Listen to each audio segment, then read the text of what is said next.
See. Oh, see, I don't. Means that things we get perfect. So they say instruction.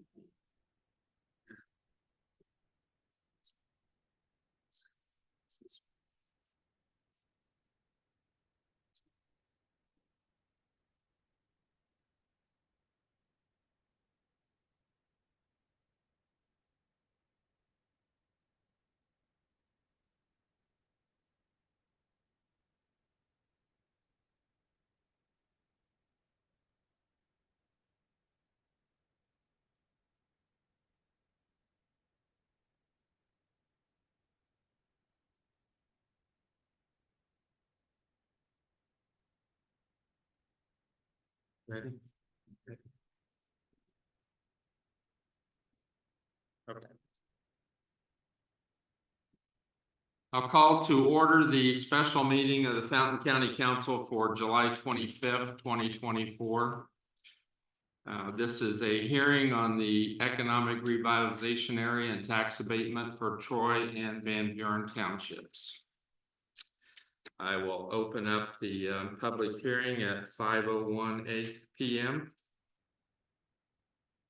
I would ask anyone who wants to make public comments, if you could keep your comments to 5 minutes or less. I know there's going to be a lot of people. We're going to have a long meeting, and we'd appreciate if you could do that. Anyone wants to speak, if you'll come up to the podium there, if you'd state your name, your township, and then you can address the council. So we have opened it, so anyone who wants to speak can come forward now.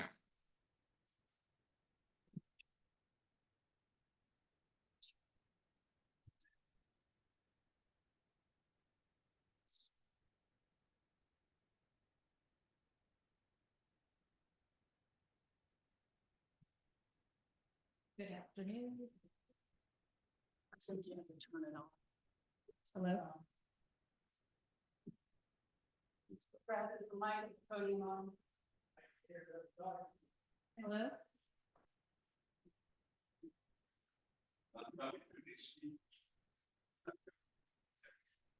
Hello. It was mine.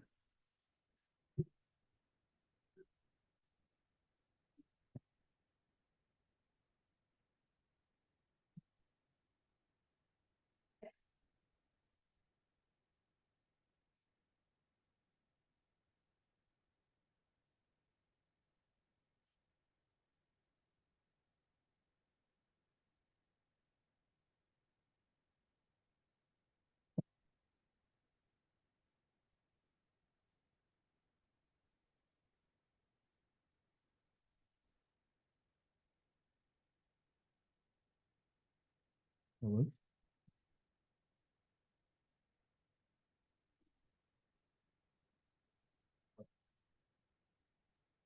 Yeah.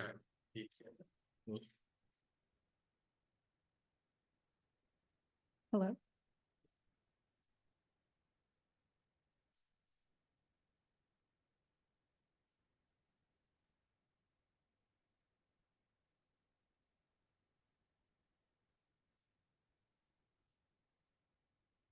Hello. Hello.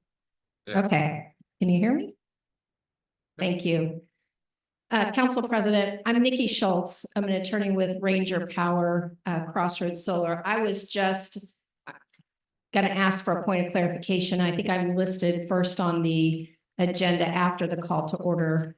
Is it okay with you if I go ahead and speak?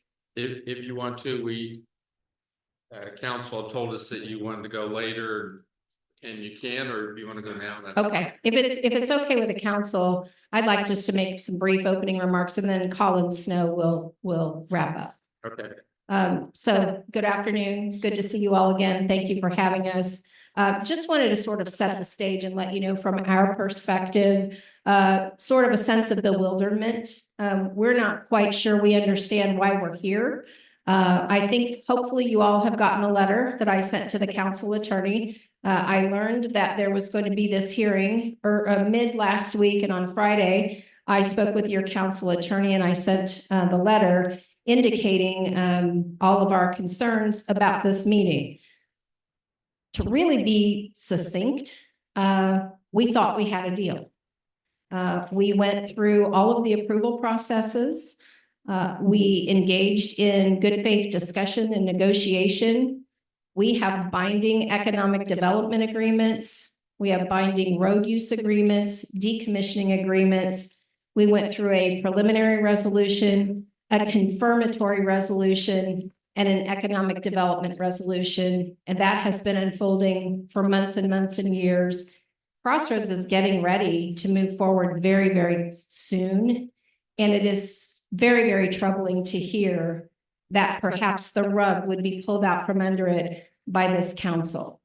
I will not bore you with the legalese that is contained in my very long letter. Suffice it to say that there are multiple grounds upon which we believe that any decision to revoke or repeal the economic development agreement, the economic revitalization area, the tax abatement, or any other approvals would violate our contract, would violate our vested rights, which contain about at least $1 million worth of investment so far. We understand the public sentiment around solar. We hear it, we understand it. And you will rely undoubtedly on your good legal counsel for what you should do about those concerns going forward. But I would just implore you to look at the legal implications through your counsel of rescinding effective legal agreements. And I would also just leave you with this. If there are issues, I asked your attorney, what is the problem? And your attorney told me one thing that he thought might be the problem, which I have tried to address in this letter. I want to make sure that you all understand. Colin Snow has been here in front of you, working with you and your colleagues for years. He is ready to work with you if there are issues or if there are questions in good faith. And that's what we would ask you to do, is to the extent you have questions or issues, ask Mr. Snow. Let us work through those. That is indeed what your agreement in the economic development agreement says you will do. But what we do have concerns about, and we hope that you are not the type of council that would pull the rug out from under Crossroads and end this project based on public sentiment after effective legal agreements have been in place for months or years. Thank you.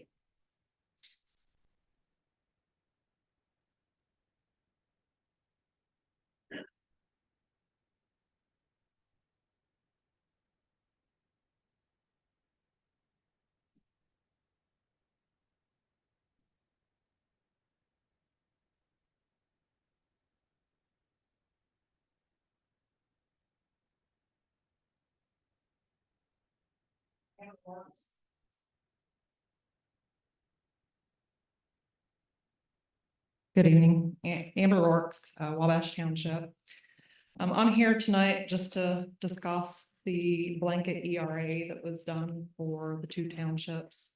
Very similar with the blanket, similar to the ERA that Dolphin was trying to pass that covered 4 townships.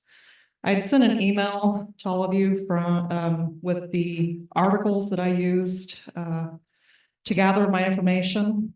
My reason for the concerns of the eminent domain as it pertains to private property versus economic development. The United States Supreme Court ruled June 23, 2005 that local government can use eminent domain powers to take private property for economic development. Eminent domain is also referred to as condemnation.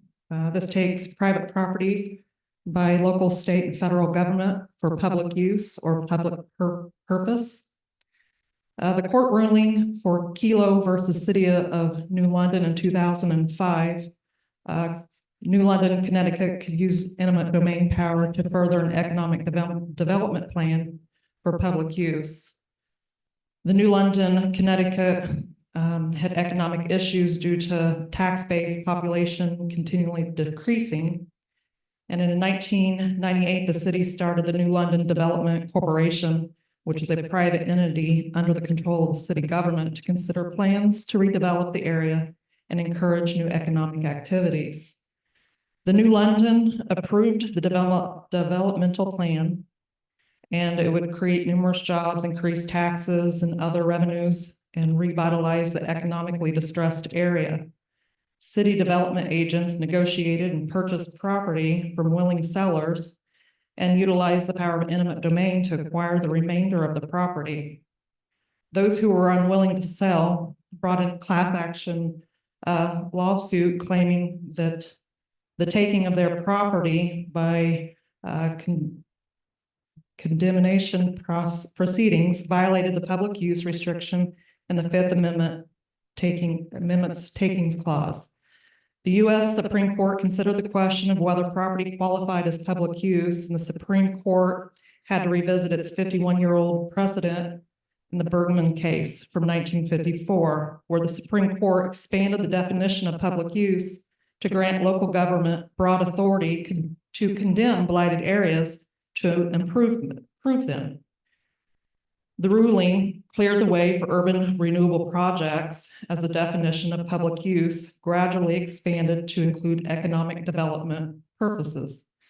The Supreme Court upheld the Connecticut Supreme Court's ruling that New London's property did qualify as a public use and could be claimed by eminent domain. The majority decision believed that the ruling could be abused for private purpose, and Justice O'Connor argued that local government should not have unlimited eminent domain authority to displace families to accommodate private developers. The day after the decision was announced, Senator Johnny Askren, Republican from Georgia, issued a press release where he believed that the decision was troubling and set a very dangerous precedent. In response, the House approved Bill H.R. 4128 on November 3rd, 2005, that bars the use of eminent domain for economic development by any state or local government receiving federal economic developmental funds in the fiscal year in which the power is exercised. This doesn't mean that it can't happen. It's all timing. The bill also prohibited the federal government from exercising the power of eminent domain for economic development, conveying or leasing it to a private person or entity for a commercial enterprise for profit. Doesn't discuss nonprofit organizations, so loophole there. My concerns by making a blanket ERA is it opens the door and allows this to happen very easily. It eliminates a step in the process of condemning property because it's already done. According to WebsterLegal.com, legitimate public uses include transportation routes, water distribution and processing. Would that include the LEAP project? Building schools, post office, government's office, jails, etc. Establishments of parks, military facilities, power and gas lines. Does this include CO2 or expanding solar footprint? It allows local government to come in and claim eminent domain for economic development nonprofits.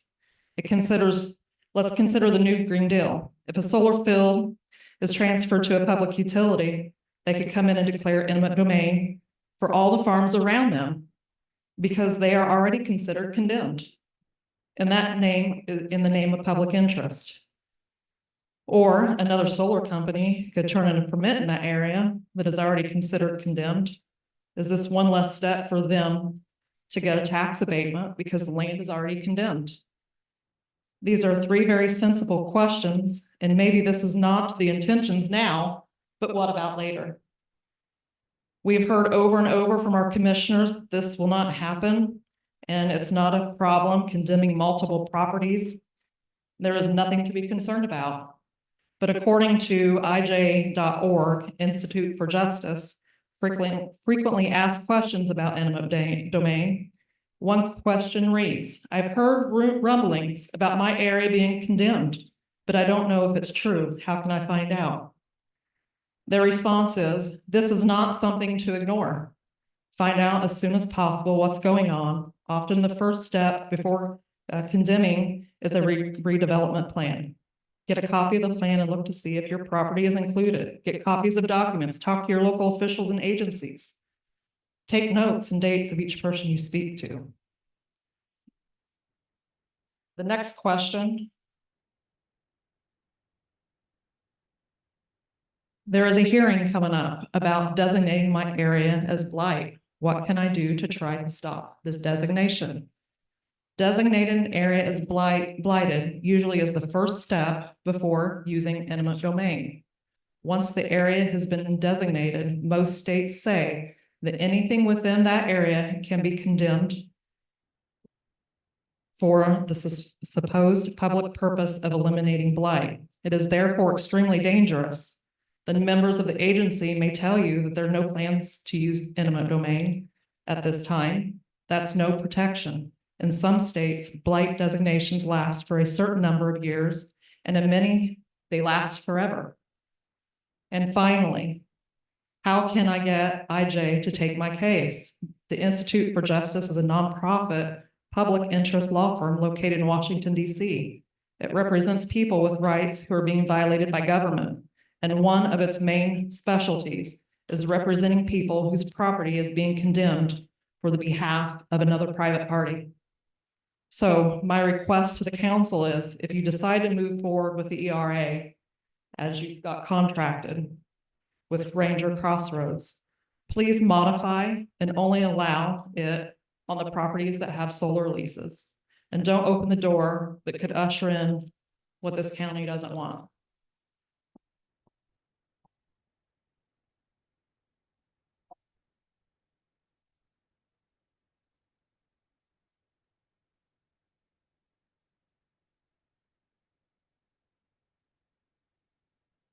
Anyone else?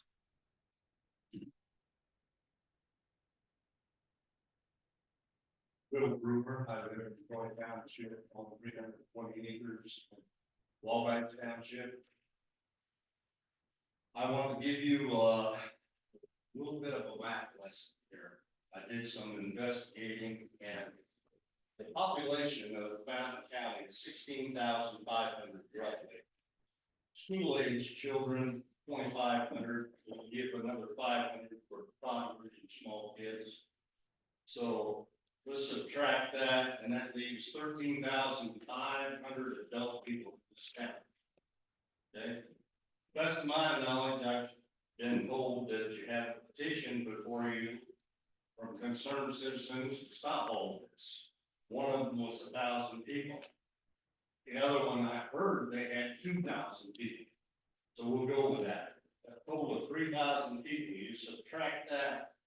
That leaves 10,500 people in this county. That's either don't care one way or another. Don't want to stand up here and talk because they don't want to get crucified on social media. Or just don't want to be a part of anything. All right. So you break that down and you're adding 22% of Fountain County rural, you guys. 22%.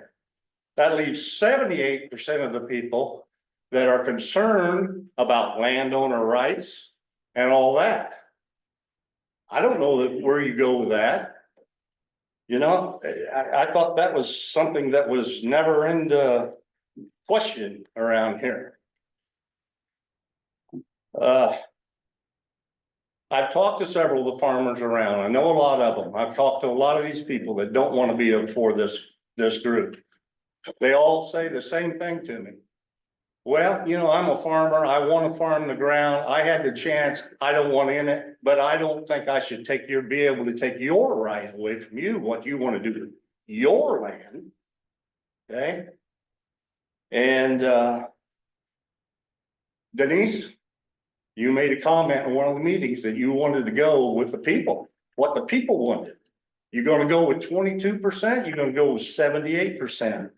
I know your in-laws well. Good people. Known them most of my life. Is it going to end there? Or are you just going to keep telling people what they can't do with their property? Would you want somebody to come up and say, hey, you can't raise hogs and cattle that close to Coal Creek? You know, we're gonna do it. Let's do it all. Let's not allow, businesses in our rural area. That's farming area. Let's do it all. Don't just pick on one. Tom, you and I have had 2 or 3 good conversations. Yeah. We have. And the last I talked to you on the phone, this was still the United States of America, and you said landowners' rights meant something. I did, So what happened? a lot of things. Yeah, you succumbed to 22% of the pressure because they're the ones, the squeaky wheel. They're the squeaky wheel, and that's what you're listening to. All right? Kelly, I don't know you.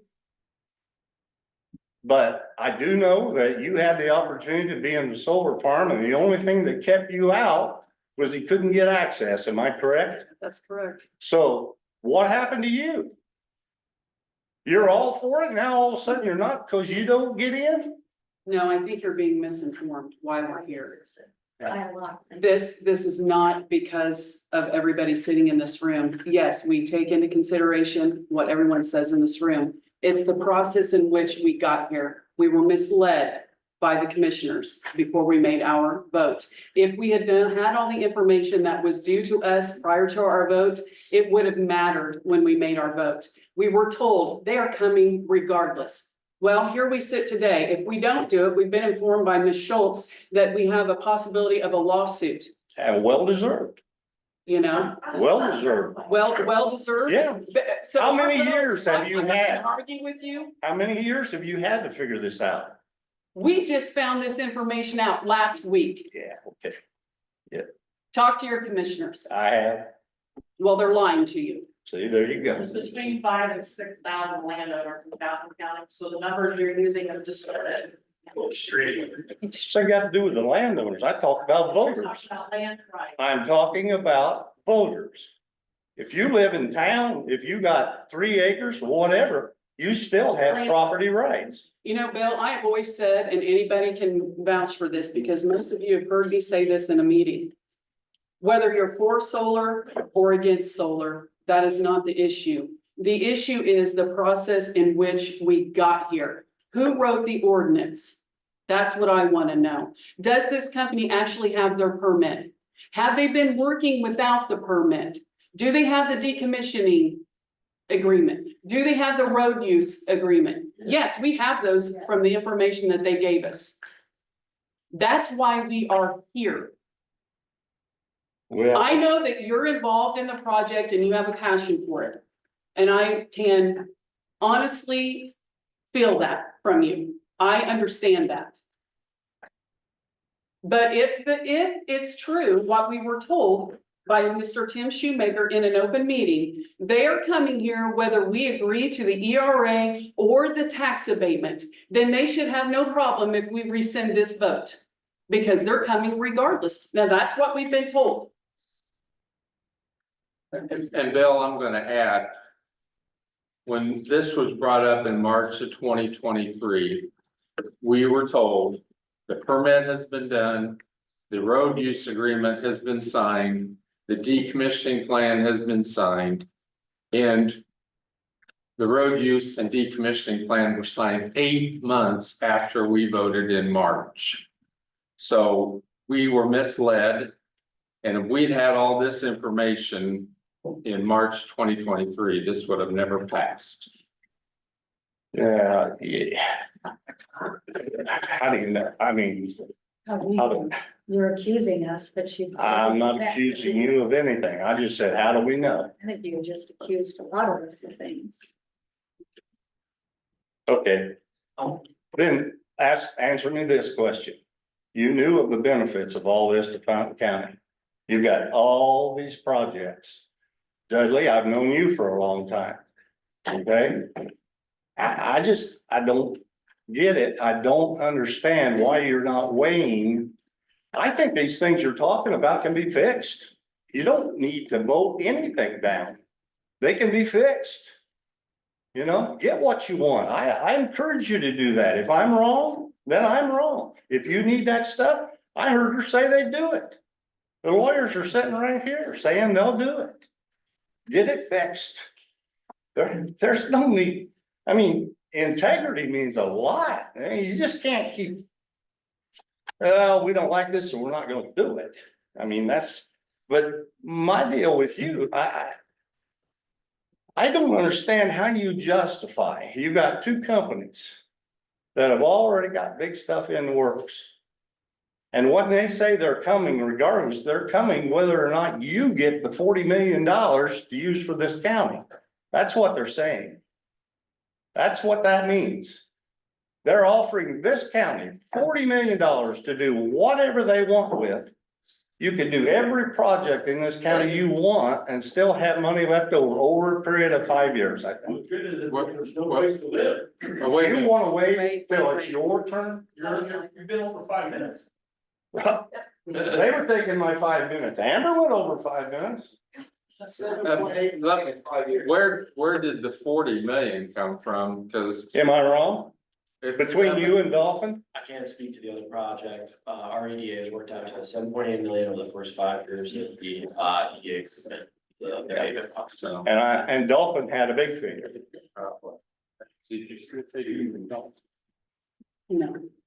We haven't seen any. Okay. Well, maybe that's something to check out. You also gotta remember, if there's no economic development, there's tax rates. And- Yeah, that's how you're gonna pay for all this stuff, just by raising taxes. No, it's not raising taxes. They will pay property taxes, personal property taxes, right, Amber? No, I'm talking about the citizens. If this don't happen, how's this gonna get paid for? Cause it's gotta get done, right? These projects? No? I mean, I just talked to a farmer the other day and I hear this rumblings about where are we gonna live? What are we gonna do about food and all that? I just heard a farmer complaining to me the other day that the price of corn and beans right now is barely at a break-even level. Okay? It's because there's so much grain out there. We're exporting billions of acres to China because we got too much. We got millions of acres in CRP, trying to take land out of production to keep price up for these guys to make a profit. So you know what? A few thousand acres in solar that keeps our lights on. It may not last long. My hope and prayer is that within a few years, the next best thing will come along and we can do both. We can have electricity and we can have farmland. Either way, but I would just like you to try to figure out what you can do to get what you want from these people. All right? I'm not done. I did talk to you. We're not here. We tonight go back and talk about a lot of things that maybe you and I even discussed. I think you and everybody in this country have a right. Would you agree? I agree. Did I tell you that? You told me that. I also told Fountain County that.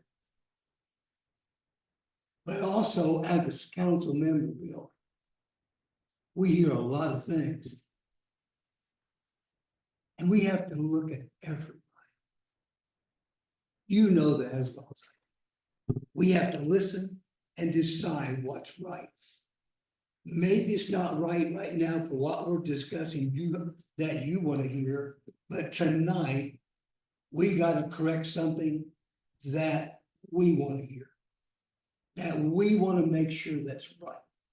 Because if we've helped protect you as well as protect that contract that they know that they think has been jerked out from under. And I understand what Mrs. Schultz says. I do, and you do too. But we as council members have to listen to each and every person in Fountain County that comes to us. That percentage of people in Fountain County, total number, you're right, about 16,000 people, take away a few that don't vote, whatever. But we have a problem. And our problem is tonight, I want to find out how we are either wrong or right with solar. Ranger Power, I've talked to Colin, I've heard him many times, right, Colin? I've talked to him, but we still have to listen. There's people don't want it. You know what I'd like to see, Bill? If you want solar, that's fine, but you know what? I'd like to see you have setbacks. If I have a cup of coffee, I don't wanna have to look at a solar cell. But I don't have that right all the time. If it's a hog farm, it's sitting at your elbow. If it's a road that's closed, why in the hell is it closed? Let's get it fixed. I listened to you one time with that, and you understand, you know where I'm coming from, don't you, Bill? Absolutely, and I've got all that in my contract. And that's exactly what we're doing here tonight. And before this is over, I hope that you can get some type of a reason, content as to where we are. This is not done, Bill. This is not done. Think of that word moratorium being tossed out there. One of these days, Bill, we're going to have to face that word moratorium. I don't like kicking that can down the road anymore than you do. Well, I And agree I'm with, telling you the truth. I Bill. agree 100%. At Fountain County, I don't like kicking the can down the road. If we can get it solved and, please everybody, well, we could, great, that would be great. Guys, I hope that happens. I do, Bill, but we have to listen first. We have to listen first. We have to take care of Fountain County economically, and those projects you're talking about will get done. And I don't want to burden Fountain County with a lot of tax, but also I've been told, Bill, I don't mind raising my taxes if it's something worthwhile and it's going to benefit everybody. And if somebody tossed $40 million in your face, if somebody was, I don't want to live $40 million and not be happy. How can I please that guy over there and still please you? And I want you to get what you want. I still want to be able to live in this county and be happy in this county and raise my family here and educate them here, Bill. But we have to listen to people. And hang with us. Hang with us. Give us a fair shot here, okay? And I know you have, I know you've talked to us. But we gotta do this. We gotta listen here to them. I don't know, maybe you didn't hear me, Tom. I agreed with Kelly. She expressed concerns, and I agree with Kelly. If you've got concerns, do it. What you think you need done, done. I don't want to see all that CO2 and all that stuff either. And Bill, you know what? That's coming. That's another thing we're gonna have to face. There's other things coming, and you know what? It's not on the table yet, but it's coming. But I understand what you told Kelly. And I've been here more than 5 minutes today, talking with you. But before these people leave tonight, they're going to understand where we are as a council. They're going to understand because we got questions. Colin, I have questions for you and your attorney. I do. And we have signed contracts with these guys. I actually thought that you guys was gonna do all that before you opened the public comment, and I wouldn't have to say a word. That was my plan. But now, we're gonna find out after the I fact. understand, but Ms. Schultz would like to speak and we gave her the floor. And so we're here and we listened to you and let's continue the meeting and get this thing done and see where we are. And I appreciate that. But I enjoyed talking with you, Bill. Anytime. And you call me anytime. And I'll give you as much information I can. You know me, Bill. You know. I do. Thank you, Bill. Thank you. Thank you, buddy.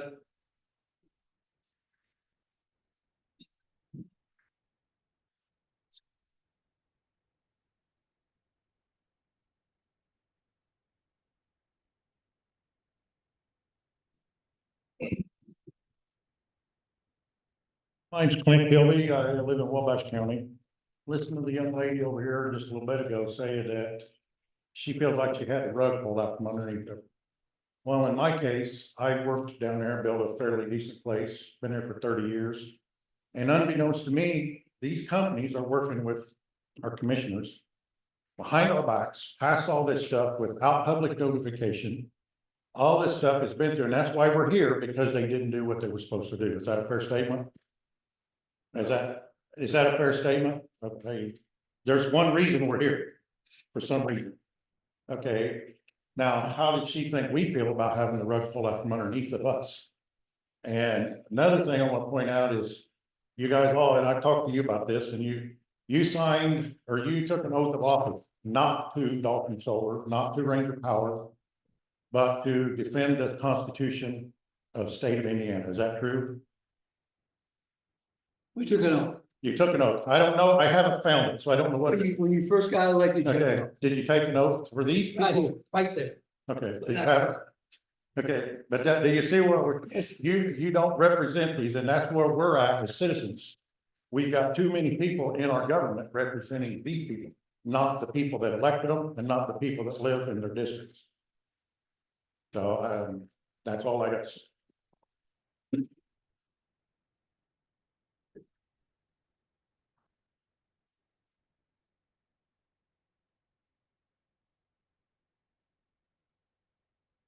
Everything here is closer, but we're not gonna spend an hour and 10 minutes discussing that most, because we all done it, you know, said.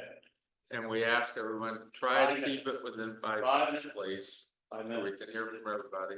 Now, I've not seen the ERA paperwork that you guys signed. I don't know what the language was that was in it. We need the money.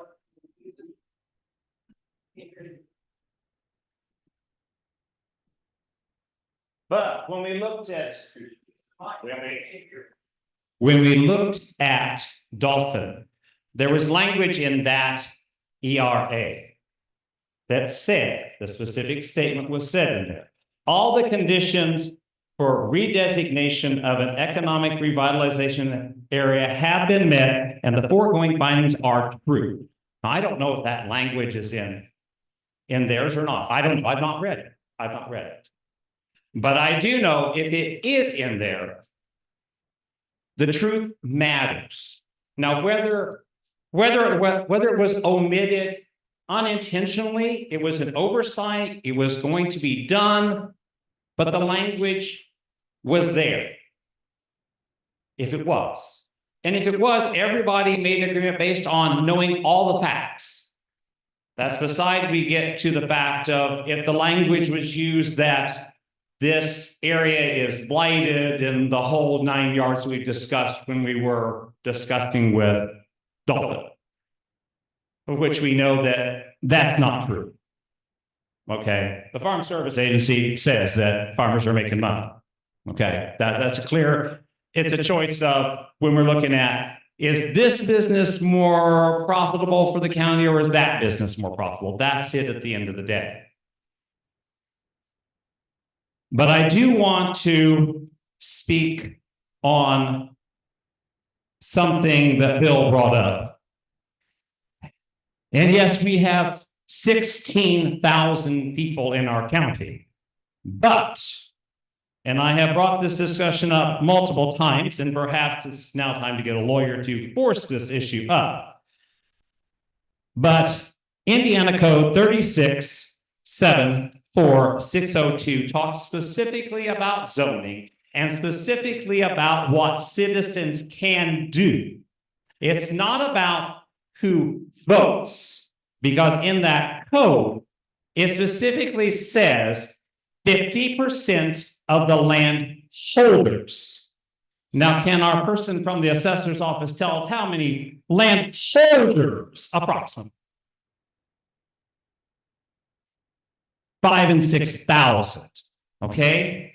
So it doesn't matter if you live in the county, the zoning matters for who holds the land. And it's not who holds the most land.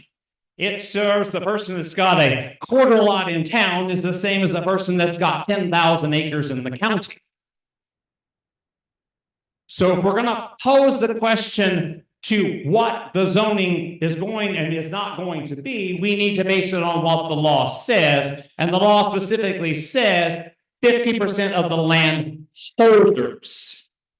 I challenge us that we push this question out. If we all can't raise enough money to send out 6,000 flyers with a return envelope that says, how do you feel about solar? How do you feel about wind? How do you feel about 70-foot setbacks, which is in the current zoning one?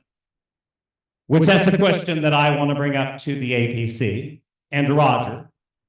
Because why did we go for utility setbacks from 25 foot set by the state to 70 feet? I challenge that is so that we can move the transmission lines and move this power wherever we want in this county. And Roger can duly tell us what the legal setbacks are from a gas line to have a large transmission line, and from a telecommunications line to a large transmission line. But that's a question for a different bunch of people and a different committee. But what we've got here tonight is what was in the paper, what did everyone sign, and what was being told and what was not. And even if it was an accidental oversight, it doesn't change the fact that it wasn't there. That means that the agreement wasn't valid because somebody was being misled. You know, if you bought a house and it had been flooded, but you didn't know it had been flooded, and they signed a piece of paper that said, nope, never been flooded. I know because my uncle had this, bought a house, had never been flooded. Yep, sure. Tore into that basement, that puppy had been flooded. And when we researched the insurance, it had been flooded. But they signed the paper that said it hadn't been flooded. Guess what? Somebody got a lawsuit. That's the way the world works if you don't tell the truth. Okay? At the end of the day, that's what it is. And that's what I ask when we look at this topic, what was left out? And if something was left out and somebody said it was there and it wasn't, then the agreement puts us back to square one again. Doesn't mean that we can't revisit it, because we can. Companies like Ranger and Dolphin, they can resubmit those again. And we can review them again. Doesn't say no, and I'm going to stamp my foot and say no. It just says no for this point in time. And that's what I ask the council to do when they're looking at it. Was it omitted? Whether it was intentional or unintentional. And if it wasn't there and it was said it was there, then that makes the contract void. Doesn't mean that we can't revisit it, because we can. They can submit it again. But let's elevate ourselves above the fray and keep us where honesty and integrity matters. Whether it's intentional or unintentional, it doesn't matter. Stop pointing fingers. Stop saying this person's a big bad wolf and this person's a bully. Just stop it and get back to the basics. And integrity matters. And if we've got to redo it, then we've got to redo it. That's just the steps that we need to do to make it right. And that's all I ask for the council tonight.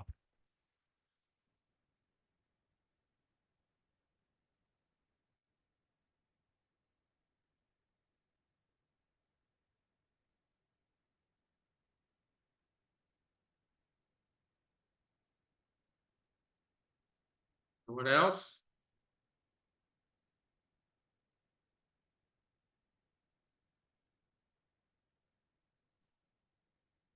Carol Owens from Troy Township.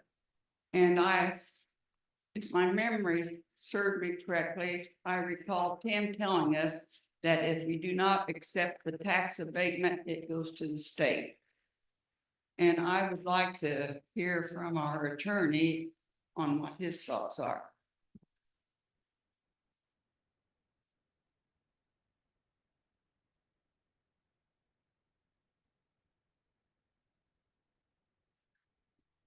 Yeah, I don't know. I don't know what Tim's talking about. I don't know what comment he's talking about. I would assume. We're talking about that, hey, if they pay these property taxes, you don't hear it. That if they pay these property taxes, most of them are gonna state. But again, I don't know what his comment was, and I don't know offhand where those property taxes would go be. So I can't entirely answer that right now. Amber, it does. Personal goes to the state, correct? Personal goes to the state, But it does come back to the county. they keep a percentage of it. And then that money will filter back into the townships, the personal property then. So it goes to Troy and Van Buren.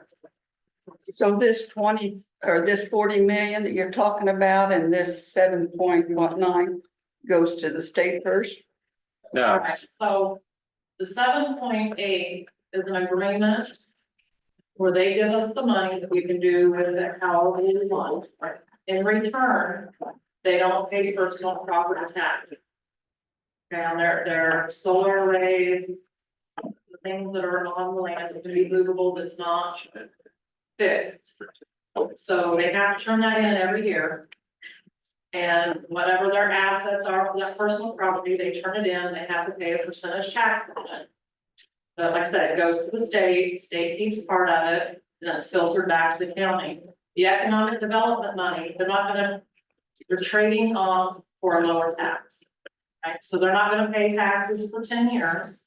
And in return, they're gonna get a trade-off, we're gonna give you this money up front. So theoretically speaking, the money that would be collected in personal property would be way more than what the economic development money is. They're not gonna, they're not gonna, it's a deal, making a deal, right? What I was wanting from the attorney was that what he thinks of all of this. Not necessarily the tax abatement, but the situation. I appreciate your asking my opinion, but I'm not gonna give one. I am here to advise the council.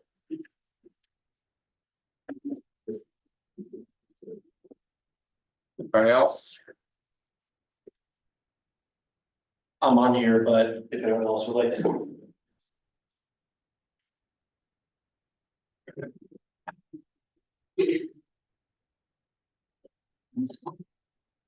All right, my name's Angie, and I just want to thank the council for working up this issue.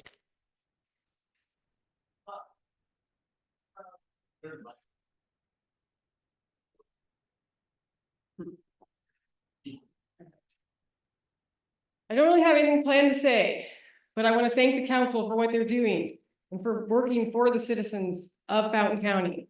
All these percentages thrown around are not true. If we really want to know what people think in this county, we need to send out, like they said, something where everyone can vote, because the people not everyone has time to come here, and not everyone has time to deal with all this, but we all have property, we all have things that I don't know, I can't do this. Anyway, basically, thank you for all that you're doing. Please don't back down. Thank you.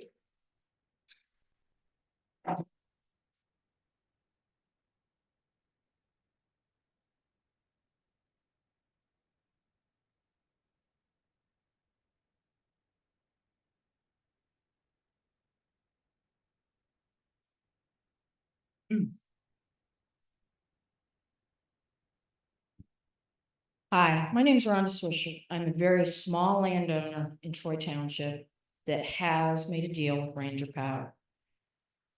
If I would not have made a deal, I probably would have to sell my family's farmland because I only own the 40 acres that is in deal with this. Another 40 acres that's outside Veedersburg. It's my understanding that the lady back here, I don't understand about all the taxes and all that good stuff, but you're still going to get money back from me and my personal property taxes on the money I make from Ranger Power, which isn't that much.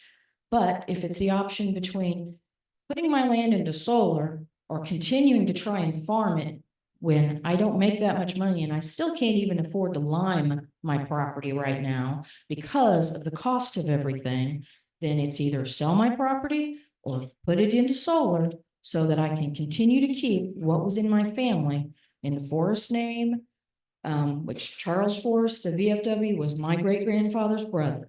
So this is a long time, everything else other than Goings has been sold off. That's all I have to say.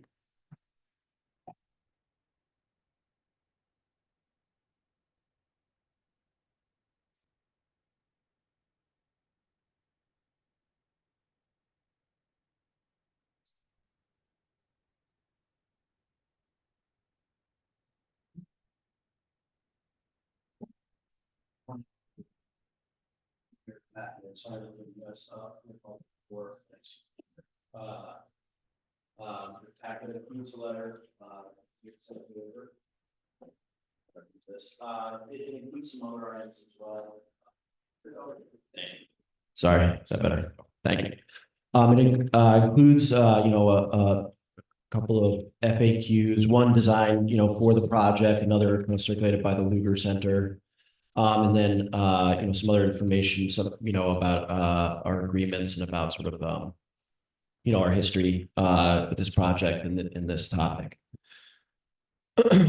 So I'm gonna try to get through everything, here within 5 minutes, and then it sounds like, the council has questions. So first, I'd just like to thank the council for hearing us and hearing me.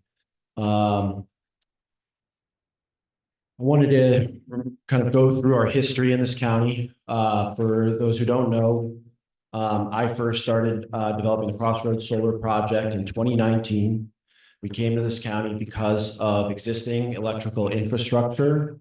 And then, that looked good to plug into. That was proven true through studies with the grid operator. There were landowners interested in participating in our project near that substation.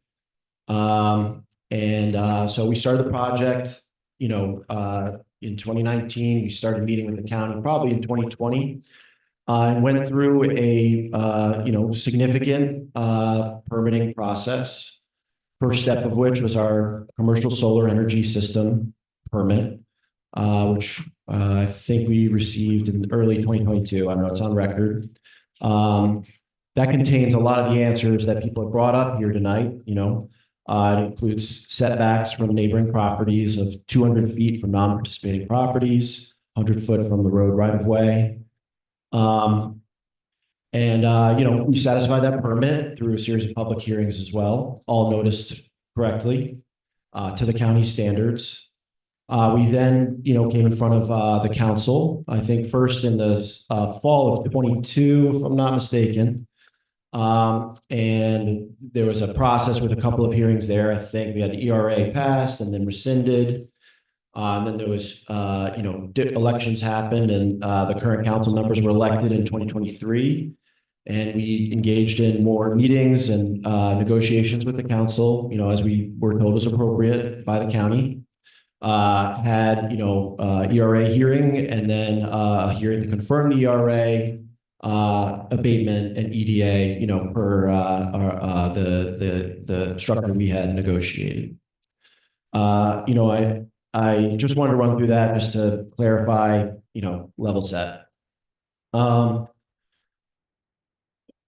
We were not notified, as Nikki said, we were not notified of, many of the issues that you brought up when you were discussing with Bill earlier. These are very interesting and very concerning issues, and I think are worth discussing. We can get into it in a discussion, but if there was any sort of sense of being misled or of something not being in order, it did not come from us. And I do want to emphasize that what is clear in the hearing today is that this hearing deals with the Ranger Power Project. So I've heard a lot about Dolphin and other projects, but this has only to deal with the Ranger Power Project, as I understand it. Part of our process before going to any of those hearings was to go and knock on the doors of the neighbors to our the parcels that are participating in our project. And we had a lot of good meetings. These projects, as you can hear, bring with them, there's a lot of concerns and anxieties, and there's misinformation floating around up there. And we had great meetings with neighbors, and there were very few concerns, very little attendance at any of our publicly noticed hearings to date, including the many that we've had, in front of this body. And, it is, I have noticed, I think some people I haven't heard, and actually I'm guilty of this too. I'm sorry. My name is Colin Snow. And, our office is 320 North Sangamon, Chicago, Illinois. And I haven't heard everybody's township that's spoken here today. But, I haven't heard, people talking about our project who live in the two townships where our project lies and where, what we're discussing right now. And I do think that's important, that, we have pursued a very, community forward, transparent process, in the 5 years that we've been doing this development. And so, we're very concerned that a year after the signing of the EDA with this body, that all of a sudden there are new concerns. And especially after all of the public hearings and meetings I've had with all of you. As Tom, you referenced, we had many meetings. So what I do want to hit on quickly before, love to kind of get into some questions, it sounds like, that you guys might have, are sort of the ramifications of this hearing specifically, kind of from our perspective. And so, the first thing is, I know Nikki mentioned that, this could put a stop to the project. What she's referring to is actually, that we had a contract in place with the county as of a year ago. And, in that time, we've contracted to sell the power and have moved along through financing and all of the due diligence that we have to do, invested millions in this project on the understanding that these, agreements would hold. And so to find out this close to construction that there is a change in the economics of the project is very concerning. So Amber brought up, mentioned some of the structure of the tax abatement deal. To clarify, it doesn't eliminate all the taxes we pay. We pay our real property taxes, which will increase as a result of the solar being out there, and will lower tax rates in the township around the project, even with the 100% abatement deal that the county provided. But with the abatement, then EDA, there is a savings to the project, that this hearing does put in jeopardy and changes the economics of the project. And so that's just a little bit of our perspective. We are going forward with this project, but this is a very significant move. We view it as very significant. And what I'll say at the end is just that what I find most concerning about this hearing is that it puts on the record, for all future investment, solar or otherwise, all businesses interested in doing work in Fountain County will see on the record that, once they sign an agreement with this body, that agreement could be opened up, rescinded, turned back to in ways that could put investments at risk. And that's something that every business will do diligence on, and is, will pay attention to the financial body of this county, and their record on this. So, that's the last point in kind of my prepared remarks. I did want to just answer a couple of, items that were raised in the public comment quickly. As you'll see in the FAQ, there's no eminent domain used on this project or any of our projects.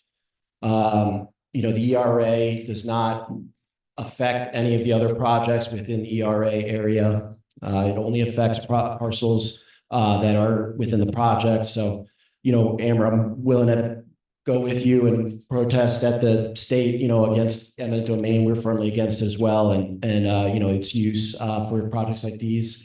But I think that what you're asking for is accomplished according to the statutes.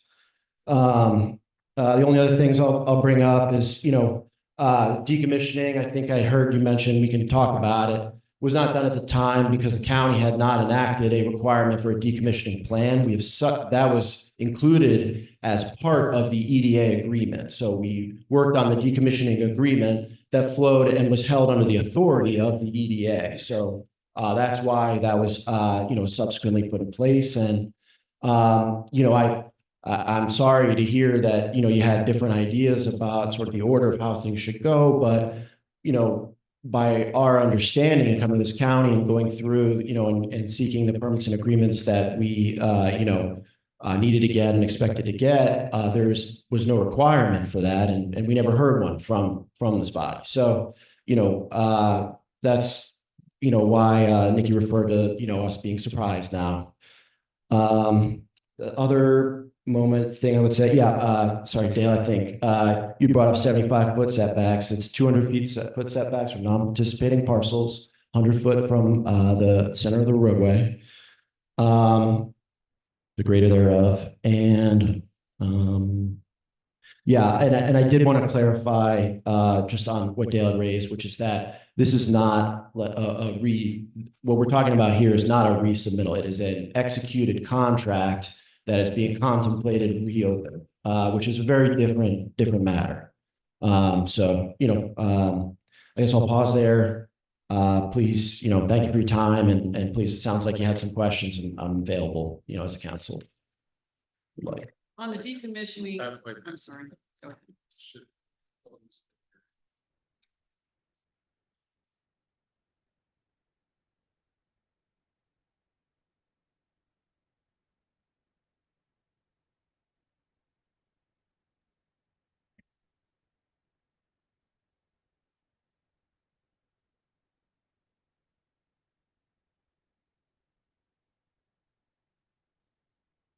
okay.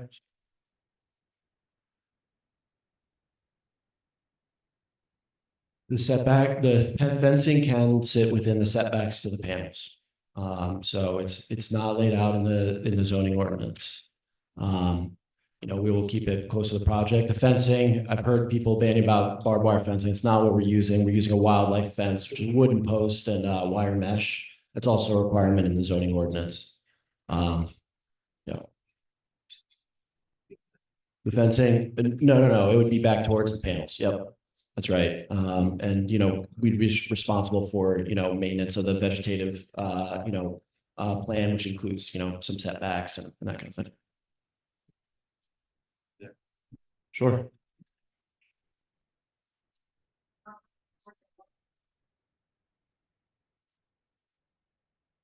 That we have contracts with.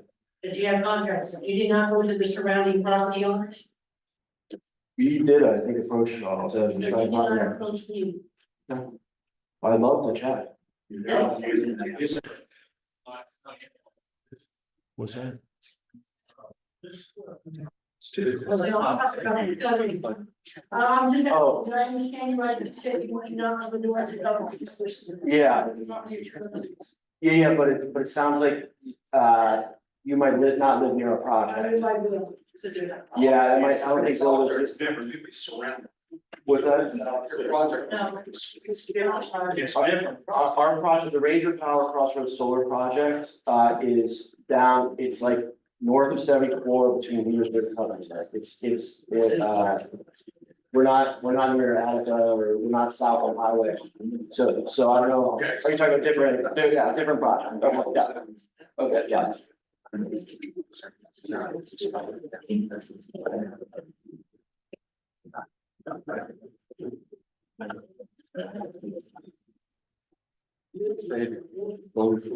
Yes. Okay, so at this point, I'm going to close the hearing at 6:02 PM. And now we can start asking questions. Sorry, you're asking questions? Yes, we are going to be asking. Okay. questions, either for you or your attorney. My first question is, this presentation you gave was, and I'm looking through the the auditor's file, and the agreement for the ADA or the, what is it? Economic development, the agreement for the economic development has not been signed by Crossroads. Use the mic. So my question was, this presentation that was just given to us from Crossroads of all the documents, and I'm looking through the auditor's file, and the economic development agreement was not signed by Crossroads. And we can provide the fully executed one. I was scrambling on Friday to get everything together. But it's So- not in the audit, it was not filed with the auditor. I've gone through both folders of everything on Ranger Power, and there's no signed economic development agreement. Okay, I believe we have that in our files, so, we will get that to you, but there is a fully signed EDA. And my next question on the road use agreement that you've presented to us. And I've gone also through the auditor's file. And you've presented one with just the commissioner's signature. You've presented one with the highway superintendent and one commissioner. And there's a place for the zoning administrator, and there's no signature from the zoning administrator approving the road use agreement. Can you explain why that is? And why that was not filed with the county auditor? That is another document we will go back and scour our files and provide. To our knowledge, everything was signed properly. But it wasn't filed properly. Correct? I don't know. I'll have to go back and confirm that. Because there's no filed receipt to the auditor. We'll have to go back and look at that.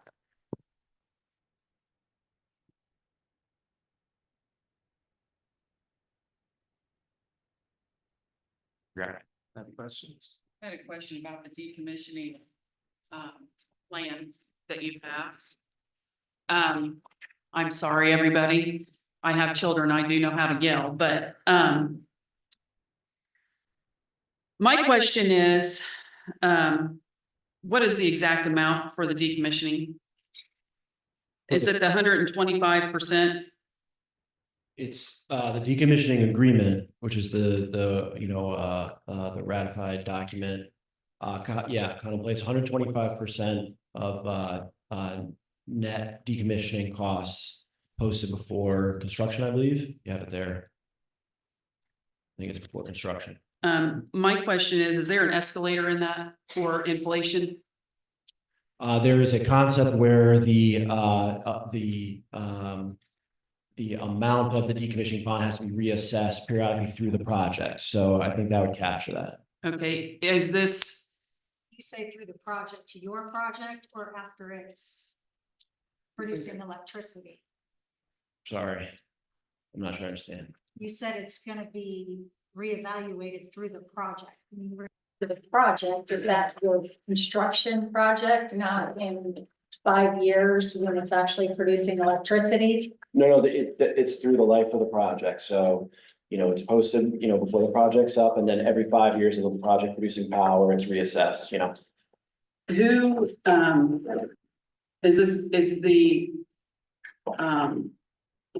estimate of the project, so however you derive at that amount, who determines the value of that project for the decom? Is there someone that determines that? I believe it's in there. I think it's a third-party engineers is what, Who decides who the third-party engineer is? it might be in there. I think it's, a third party agreed to by the county and the auditor.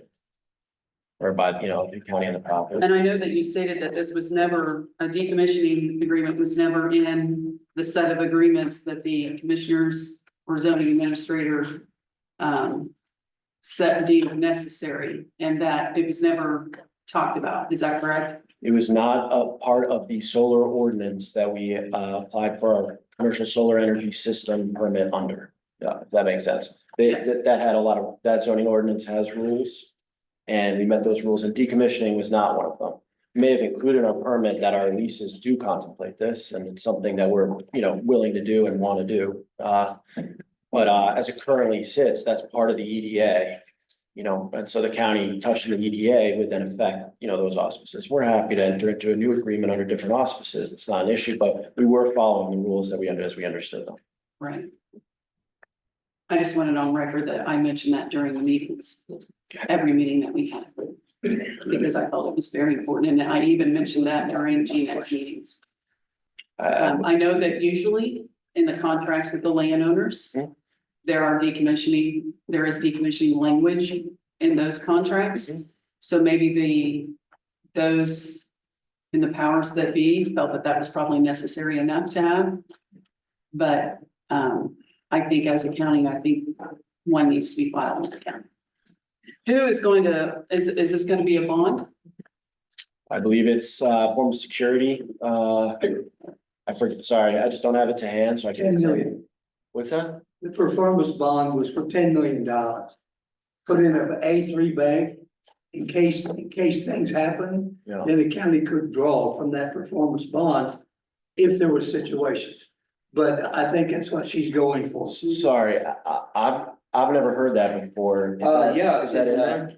I got here on that 125% Yeah, you're talking about, yeah. of removable, materials. Then there's a performance bond in which money was put into a bank that was designated, by a lawyer.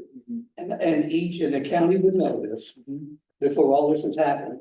And I saw $10 million. I mean, And that, I'd have to go back and I'm looking under recital. So Colin, I've gone through the whole Bose attorney thing. uh-huh. And there's just some other thing, and I understand we are. But my question today Yeah, of all of this is, there's a text that we did not get a signed letter, a contract, a paper about tearing down the solar units, the roads, how the roads are gonna be treated, drains, anything, that was kind of up in the air. That was my question. My question wasn't because we were going to try to get rid of the contract. My question, and how it always has been, let's do it right. Right. If we're gonna have this, let's do it right. If we're going to get $7.8 million, where's it gonna go first before we get it? So that $10 million under that performance bond, I kind of looked at it, and maybe I'm wrong, Colin. well, I'm worried, sorry, Todd, I just want to interject. I haven't heard the $10 million. I'm just worried. I know other projects have had conversations over the decommissioning amount and form. Yeah. And I'm just worried if that's where that's from, because I don't think we've, that sounds fine. I don't know yet, but that's not a number I've heard before. You know what I thought when I saw it? Yeah, That $10 million is nothing. If you start decommissioning a lot of things, yeah, and I'm glad you addressed the eminent domain. yeah, I'm glad you addressed it. yeah. So I appreciate it. Thank you. But that was my question. Where is that paper that we're supposed to have that signed off Yeah, by you guys that went to Roger? yep. I think that's what I kind of like to need, The plan. You're The talking about plan? the specifics as appendix and decommissioning agreement. that Yeah, we didn't get when we signed off first time. So I right. figure if all this stuff was in place somewhere, Yeah. I didn't get it. Did you get it? No, but it Well- wasn't done until October twenty You, twenty-three. you couldn't have gotten it because we didn't even start that conversation until the EDA, set the terms for how to do that. But So- that's the problem. We were told all this was done so that we would vote in March. Were you told by me? Was it just Tim or who? I believe Tim was the one that stated that during that meeting when he made the statement that they're coming regardless. In our many hearings, I don't recall questions, about that. So, I can't weigh in. I would not have represented that we had done something that we had not done. That's, And if I could just chime into that, that seems to be sort of the crux of the issue, that this council believes it's been misled and that there was a representation made. I don't know whether it was in a public hearing or whether you all had, non-public hearing conversations. But the meetings I have been here for, that I know Tim was present for, their attorney, Rick Hall, was in the room. I do not recall ever there being a representation that the decommissioning or road use agreements had already been taken care of, particularly if Rick Hall was in the room, because we worked with Rick Hall daily for days after that. Why? Because there was not a structure and not in the ordinance for a decommissioning and road use agreement to be negotiated as a predicate for the economic development agreement. So we were never told that that was a predicate. In fact, we were told the economic development agreement gets passed and then we will work on decommissioning and road use. And that's what we did, relying on the legal counsel for the commissioners. So on those 8 points that I'm talking about, that got from Dudley, The issue was with restrictions. And I just didn't see a permit, paper, anything that was leading to that. So it wasn't because I don't like your company. We signed off on you. We just want to get it done right. That's all. So when we sign off, the county's protected. When you get into the demolition of things and when this company sells off that energy, whoever you sell off to is accepting this entire contract for Ranger Power. Is that true? So, Crossroads Solar LLC will continue to own and operate the project. And everything that we've agreed to here and all permits and all agreements are held on Crossroads Solar LLC. They follow the land. We have signed a deal to sell the power. So we plug the power into the grid and somebody buys that power, for, however many years. But we are the owner operator. Are you the owner operator just during construction or will you own the project for the life of the project? For the life of the lot. Say that again. What you say? They will own the project, own the whole system for the life of the project, not just during construction phase. Ranger Power. Yes. Crossroads Solar. Crossroads Solar. Crossroads. Ranger Power is just the builder, am I correct? We're the developer. So we are the developer, we help hire EPCs, and we work with an owner operator that's on all of our projects, and they own and operate the project and have been part of all of these deals and are party to every agreement that Crossroads Solar LLC agrees to. I know that people have expressed concern about eminent domain, and I know your stance on eminent domain. I have been in conversations with an attorney in Indianapolis at Jansen Law Firm, who they deal in renewable energies among other things. Some of the rumblings that she has been hearing is that eventually the state or the federal government may take control over renewable energy in the state because they want to govern how much renewable energy is in each individual state, at which time they become a public utility, at which time eminent domain can become a problem. Do you feel? Can you repeat that? At which time it can what? At which time, if the state or the federal government takes control of the renewable energy in the state to determine how much renewable energy is in your state, it then can possibly become labeled as a public utility, at which time there might be eminent domain.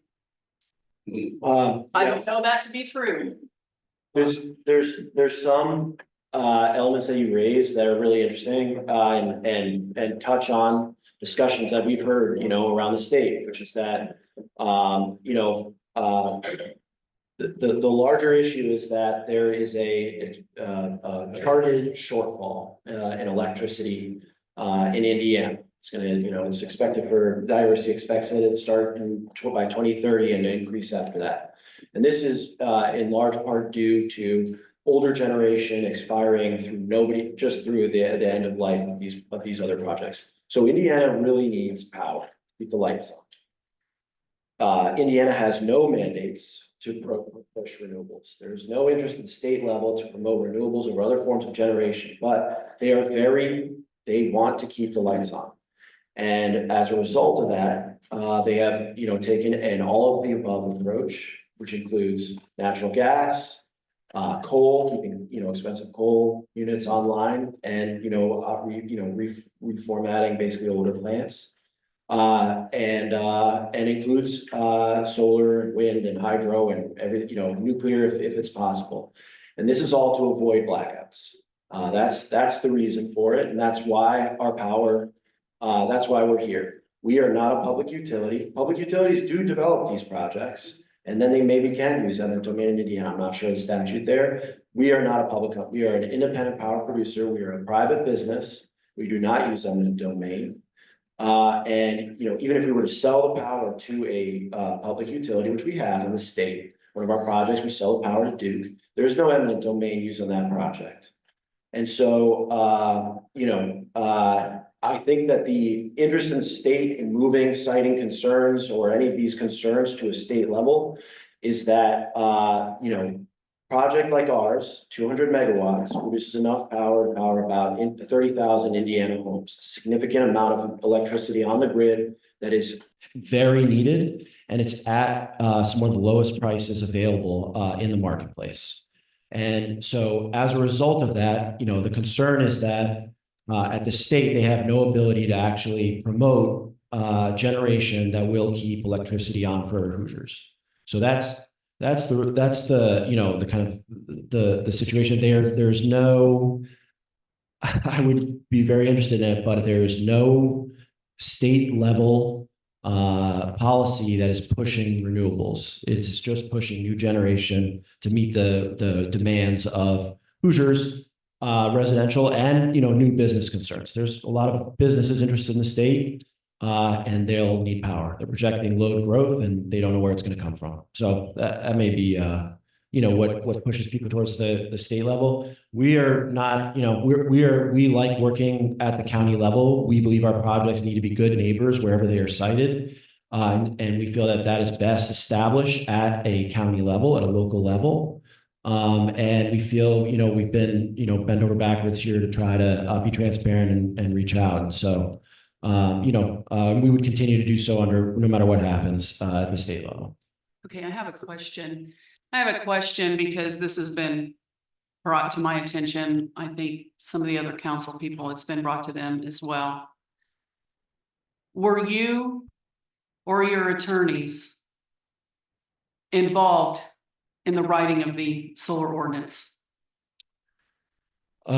So when I first came to this county in 2019, the first ordinance I saw had they had just redone the ordinance, county, I'm not sure who, had just redone the ordinance, basically, creating provisions that would make it, new wind ordinance, basically. And they'd added one line in that said, solar is a permitted use on ag land. 8/7/2020. Is that when that was? Okay, so it's 2020. Okay, thank you. Okay, so that's one line. Under those auspices, that meant that, in fact, you could go and develop a solar project like ours without getting a permit. Permitted use means that you can go forward and do it. So we worked. It wasn't actually personally me. I was out on my wife had just had a baby, and I was staying close to home. So it was another Ranger developer who worked with the county and the county attorneys to build out that ordinance to increase the protections for neighbors and the community in ways that met and exceeded in some cases state recommendations. So the 200-foot setback, for instance, was established during that time, I believe. Now I can't speak to how much we were involved. We were at hearings, and no one else, I think, was there. It's certainly very few of the people that are here today were there. It says APC voted to pass solar ordinance to commissioners. Okay. Made solar permitted in agriculture, public hearing for permit review done at APC. Okay, that makes So the sense. APC. Past that, right. So that happened in a public process. I believe we were there, but I can't speak to that directly. I'm busy with other things. So,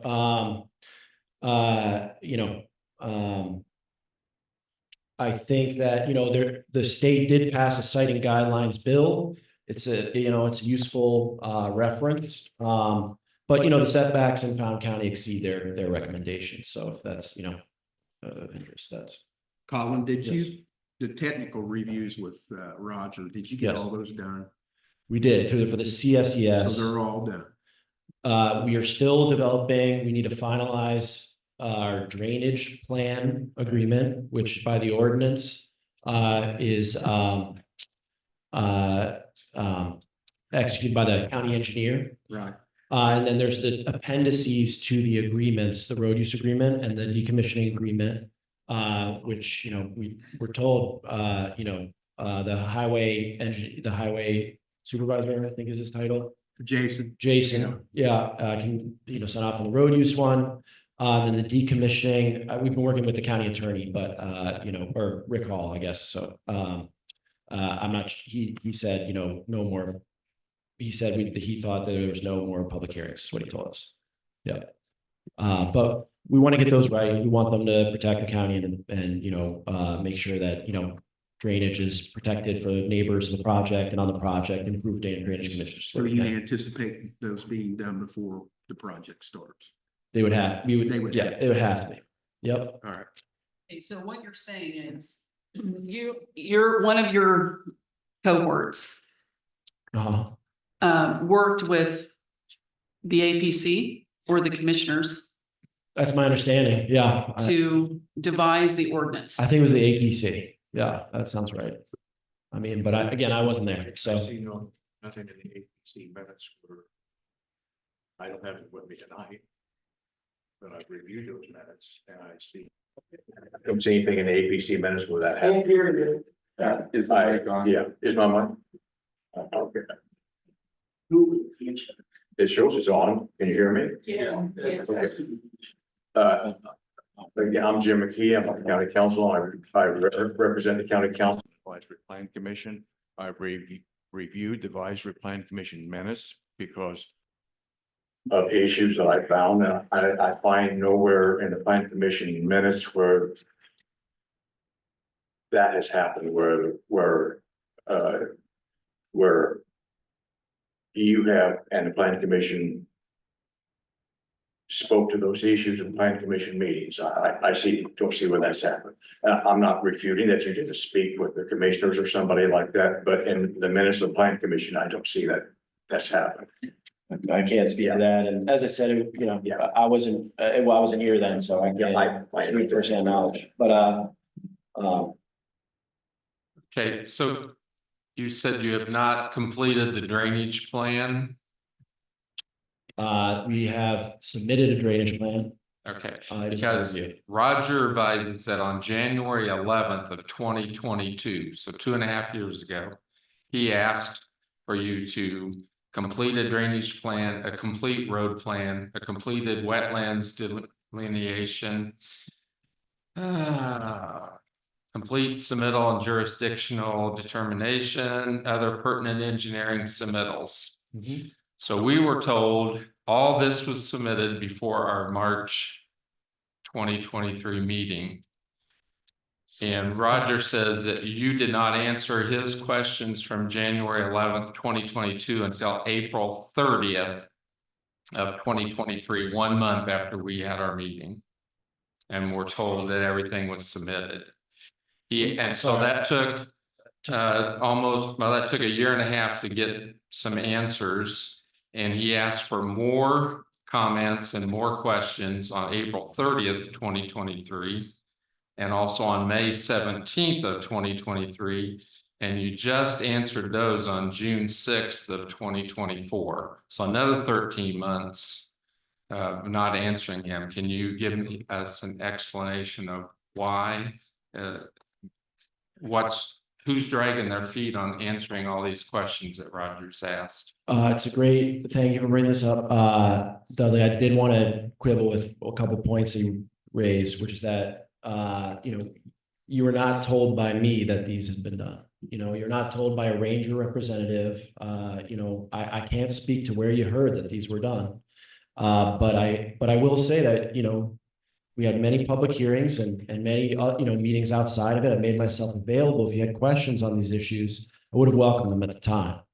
Part of the reason that, you know, we would have loved to answer Roger's questions when he first asked them. However, there's no drainage ordinance in place in Fountain County. So we needed the rules that, you know, we needed his designation to tell us kind of the rules that we needed to operate under. And so we got those from him. We started working on them and realized that several of those questions that he had needed a very close to final design to answer. Now, to get a final design, you have to, sorry, this is gonna be a little boring, but you have to go and get the construction company who's going to build the project. To contract with them takes a year, sometimes longer. And to do that, which is a very expensive process, you need to have some certainty that the project can go forward, because otherwise it's not worth spending the money, right? So, you know, we had the CSES permit in hand, and that gave us some certainty. The agreement that we executed with you guys gave us more certainty. And then basically we started, contracting for the construction company. So, it's only been basically since the beginning part of this year that we have plans final enough to really be able to work with Roger on, getting, those satisfied. And then we've run into some, delays on the county side, we would have liked to have resolved this, 3 months ago, but it's just been taking a while. But I certainly would never represent it as part of our abatement EDA, hearings that this has been done. The requirements under the ordinance were that this is completed, signed off by the county engineer before construction. And so that's, what we're operating under.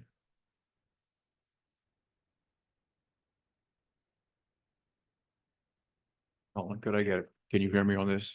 Yep. Could I get a clarification? Crossroads is a public utility or not?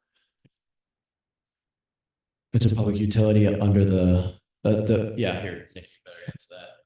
Sorry, the geeky lawyer answer. So Crossroads went to the Indiana Utility Regulatory Commission. It received it's called a certificate of territorial authority, but a declination of jurisdiction. What that means is Crossroads is a public utility for purposes of the IURC's regulation, but the IURC then declined to exercise its full jurisdiction over Crossroads. Why? Because as Colin was alluding, when he said we're not a public utility, what he meant is we're not a Duke Energy. We don't serve customers directly. And when that happens, the IURC declines to exercise most of its jurisdiction. It only leaves, basically, you have to report to them what's going on. It also, in that declination order, specifically says Crossroads does not have eminent domain authority. Okay, great.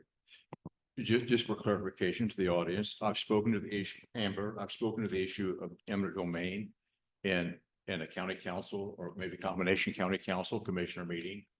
At least, I don't know, 2 years ago, I don't know, I brought up that issue and it still concerns me. Maybe not with Crossroads, but it concerns me with any other solar farm that might come in and be sold to a public utility. That issue is still extremely concerning to me personally. I've got some documents here that I will share with the council and maybe the audience later on that issue. I share your concern and, I'm happy to say we're not in that position. But we have not used eminent domain anywhere and actively oppose its use in, for these projects or any. I mean, eminent domain is used in a lot of different uses. Don't know if I've heard of it with renewables, but it might have. I know you've spoken to that issue previously and previously said that you don't have the powers of eminent domain.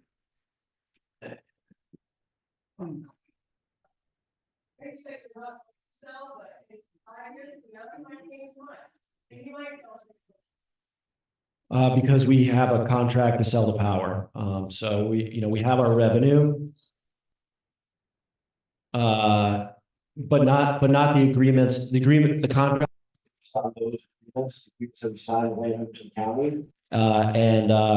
Is buildable. There would be no requirement for eminent domain and there would be no sense in it. If the eminent domain would be used to take other land, and we have landowners partnering with us that provide enough land, for the project to go forward, that they chose to join and made a deal that worked for them.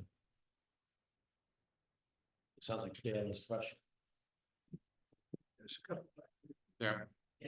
Could you explain to the audience about how you get power from transformer, the inverter on those lines to the substation? How do you get it from point A to point B? Yeah, absolutely. So the design of these projects involves PV solar panels. That's north to south. And they collect the sun. They're actually bifacial, single axis trackers. So they actually receive significant amounts of the sun's energy directly, and reflected off of the grass, the albedo effect it's called. That power is then converted into electricity, and then into lines that run the length of those racks. are gathered at the ends, basically, run through buried lines to an inverter. It's about an inverter about every 12 to 25 megawatts. And so, we're talking about, 10 acres or something like that. The panels around it send it to the inverters, and the inverter sends it through, again, on buried lines to the project substation. Project substation and steps that power up into the transmission system. All the properties you're developing are adjacent to each other. So that the transmission of electricity before it gets to the grid goes through just the properties that are in the development. That is correct. We are not using we're traveling over any properties that we do not have a right to cross. We have contracts in place for every parcel that is in the project. Is there any plan in your development to add or future expansion to the development? Crossroads Solar is a permitted project. It has no need for further land and is not contemplating adding land.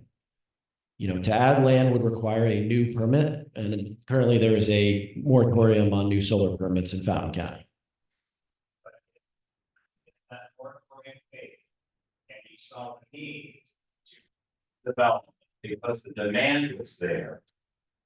That is something that is correct. I'm not to that. I don't have any plans right now to go forward and do that. We don't have a market for it. We're focused on the Crossroads Solar project right now, and the agreement that we made a year ago. That's our focus right now. Sorry. Explain it because it's difficult. You said you don't sell Crossroads Solar. Home to fit the solar farm, is that? Are you a company or are you a project? Because Ranger Power is not, they are a solar development company. They don't keep it, right? They put it in and sell it. So are you telling me Crossroads Solar will still keep it and Crossroads Solar will be sold by Ranger Power? Crossroads Solar owns the project and will continue to own and operate it, and they will sell the power. Crossroads Solar, I just looked it up. Yeah, Is owned by Ranger Power. right. Ranger Power is the developer of the Crossroads Solar project. Every project we have is different and has different contracts and different requirements. And so I'm trying to. Crossroads Solar being sold to somebody else. I see. Selling like Ranger's interest in Crossroads Solar being sold to somebody else. Yeah. Yeah. Yes. Then that person makes the revenue that comes in on that project. I cannot claim that. You're. Is Crossroads Solar a company or a project? It is both of those. Crossroads Solar LLC is the LLC for Crossroads Solar, and all the agreements are held under Crossroads Solar. And so whoever owns and operates it on either side, whoever's getting the power, whoever's making the power, are bound by those agreements. Well, these are crucial points. I mean, It says it's. no, Crossroads. Sorry. We are an owner with the owner operator, who's our investor and partner. There's D. Shaw Renewable Investments. They are the 5th largest owner operator in the country. And they have experience owning and operating these projects, but they are held to every agreement and every contract that is made by Crossroads Solar LLC. And so everything we're discussing and being held here is held by Crossroads Solar LLC. So it's not, Crossroads Solar is not being sold. If that makes sense. Yeah. That are on these properties, who will you be selling that power to? I would love to share that, but I am bound by the power purchase agreement. There's a confidentiality agreement in there, so I can't share that, but if there is a buyer for the power.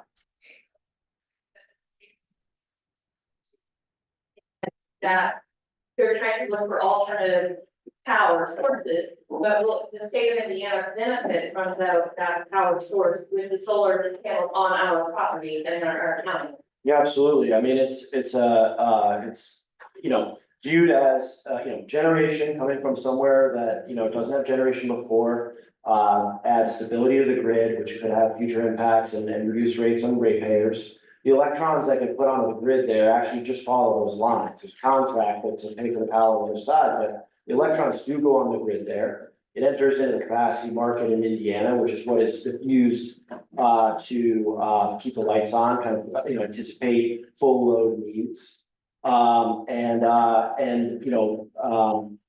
It's viewed as basically taking some of the heat off of some of the other generators in the project. It's diversity of generation, which can, add security and stability to the overall power grid. But you can't say who is going to get that power. We're not like, as Nikki said, we don't, sell to customers in that way. We sell utility scale power. Part of the reason our power is cheap is economies of scale. A project of this size can sell power cheaper just because we can make a lot of it. And so that, somebody who has an appetite for, 30,000 about Indiana owns worth of power. Can you hear me? Yeah. I want to go back to this decommissioning agreement. So I want you to know where I got that information. Great. Under decommissioning agreement of that contract, what we got from Bose McKinney. And I read here, and it's paragraphs. It's number 13 under assignments. It's $10 million. And before that, there's a group of them that leads up to amendments. And finally, it gets to road use, maintenance and agreements. And the date it's entered into October the 2nd, 2023. That was the effective date. So all this information leads into road use maintenance and the number of megawatts that it will produce. That was 200. And so that's where that 10 million came from. It's interesting.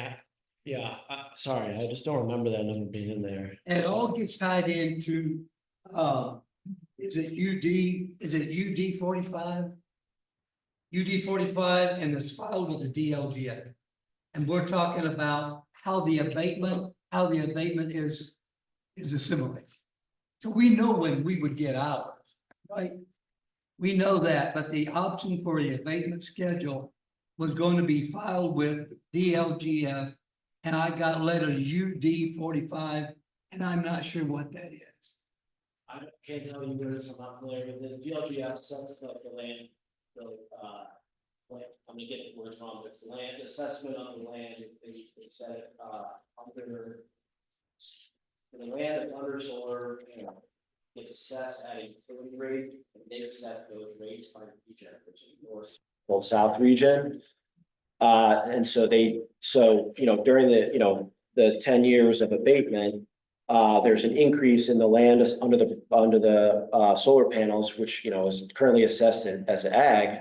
It will be assessed at this utility rate for the life of the project, which is an increase. We'll pay that, and that will decrease, taxes around the project, and then that will change once the panels come off of it, return to ag. But I don't know the other DLGF item you're referencing. I just, with that, know that a while ago you had mentioned that we're very close to starting the project. Yep. And matter of fact, and I was reading also within that recital, that 60 days before the construction, you are to provide the county with site plans. So that's already, the site plans for that site has already been designated. Correct? We have shared, I believe, some site plans as part of the drainage plan submission to Roger. I'm glad you came tonight, Colin, that you came here because you've answered a lot of my questions. And I feel a little bit more comfortable when you address, that's not ready yet, and that was our big question for me. So thank you. I have a question. Do you ever anticipate having to have battery storage?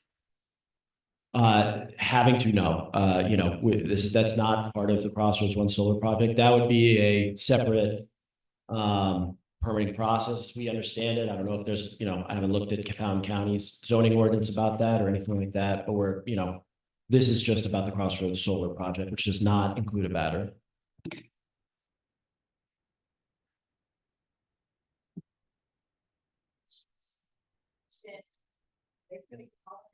Flowers underneath all of these solar to help the rest of the farmland? It's a great question. There's no, the short answer is we'd like to. We're also contemplating a plan to maybe try grazing sheep under the panels as well, which is what we do on some of our other projects in Illinois and elsewhere. The honey from the pollinating from our solar project comes from one that our owner operator owns in Minnesota. But the vegetative plan, the grasses, we're gonna, long root stem grasses and pollinators is our current plan to seed the whole area of the project with. So yeah, it should, improve drainage by having those long root stem grasses, planted year round. And then improve, pollination for surrounding properties and surrounding agriculture as well. That's our current plan for sure.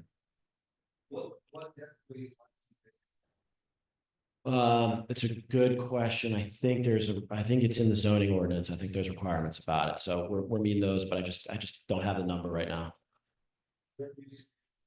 Across the road, it could be 4 feet. That's right. The decommission plan only removes down 3 feet. And Colin, I have that. We're happy to address that. That's something we can work through. He asked a question about the depth. Yeah. It says in the contract, it's 3 feet, compact to 3 feet. Okay.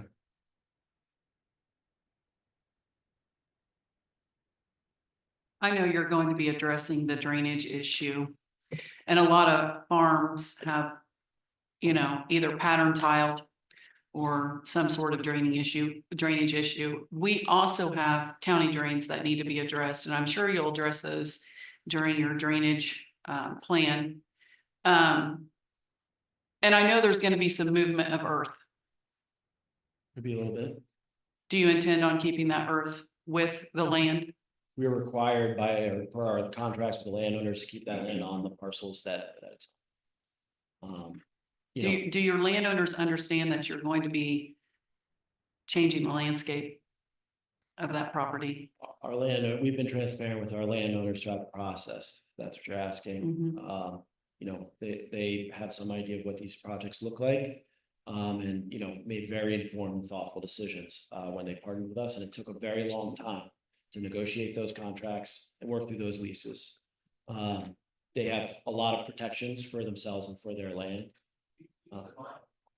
The landowners have a lot of protections for themselves and for their neighbors in the community built into those contracts. Drain tile is a big concern of ours. Drainage, of course, there is a legal drain that crosses through the project. It's identified in our drainage plan, and there's other grass waterways and water bodies that we're respecting and staying out of. And then, we're developing a drain pile mitigation, avoidance or repair plan. And we are, per our contracts with the landowners, responsible for any drain tile impacts, on neighboring landowners as well. If something, happens and it's affecting a neighboring property, we're on the hook for that. We're ready, to tackle that. Do you anticipate having to have any retention ponds on any of these properties? I have to refer to the drainage plan. I believe that, there may be some during the construction phase. I can't speak to beyond that. But there's very careful practices in creating a retention pond to avoid drainage impacts on neighboring properties where the soil is taken off in layers and stacked, in those layers so that it can be put back in exactly the layers that it was taken out of. I've seen this in action. It's Okay, referring to the economic revitalization area. I'll call it an agreement, even though I don't agree with it. The parcels in which the panels are going, Mhm. Is that the only location that you want the ERA, or is it going to be the entire townships? I thought we talked about this. I think only the project, the parcels with the project, and in fact, only the parts of those parcels with project on it are what's. So not the impacted. entire township. There's a map in there, so that doesn't even cover either the townships, but you know, the project is within that. There's other parcels within that that are not part of the project and you know, will not be affected by the ERA.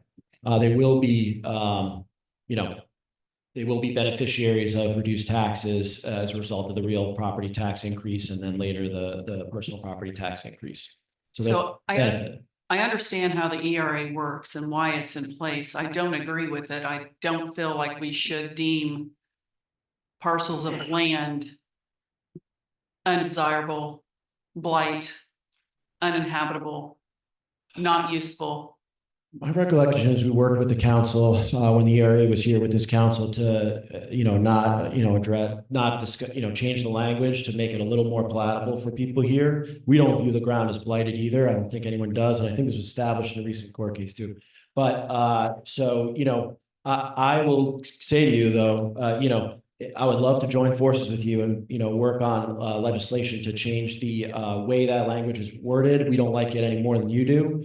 But it's, you know, as a tool, as a mechanism, it creates, you know, no negative impacts. And what it does is allow for the structure that can benefit the project and benefit the county by unlocking our ability to hand over the EDA funds, which the county can use over and above their levies.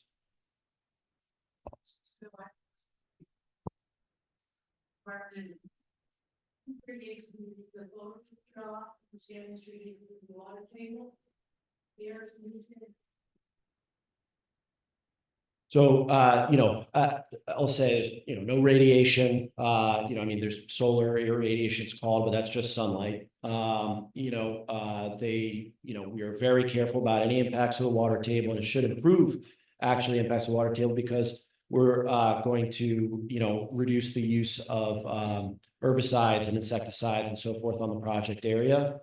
So these are considered net benefit for from an environmental perspective. But I also want to say we're getting a lot of really great questions here about sort of the nature of our project, about like, you know, past permits and these kinds of things. And, you know, just in the interest of time and the council's time and everyone here's time, you know, we went through a lot of hearings to discuss these issues, you know, for many years now. We made ourselves available. I've handed my card out to everybody. We have a website. I'd really love to have these conversations. It'd be great to talk with you more. I just want to keep, you know, everything here focused on, you know, what we're talking about today, which is reopening, you know, the agreement we did last year, as I understand it. Colin, Yeah. hey, so how close are you to breaking ground?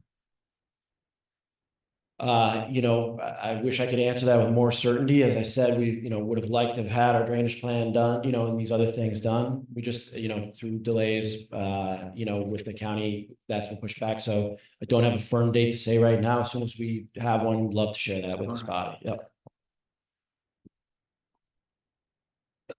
Got a question back here. Back on. Yeah. So they're now going to ground all the project. After they wait 20 years.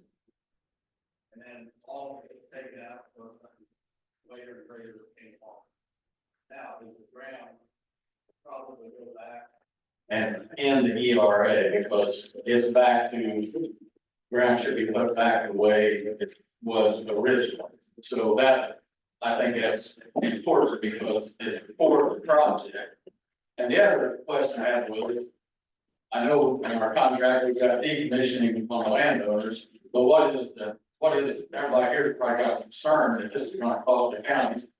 Can't say it wouldn't, but what is the actual decommissioning for the county part of it? You know, currently it's tied to EDA. So, you know, we're working through the actual dollar amount there, but, you know, the county hold a bond.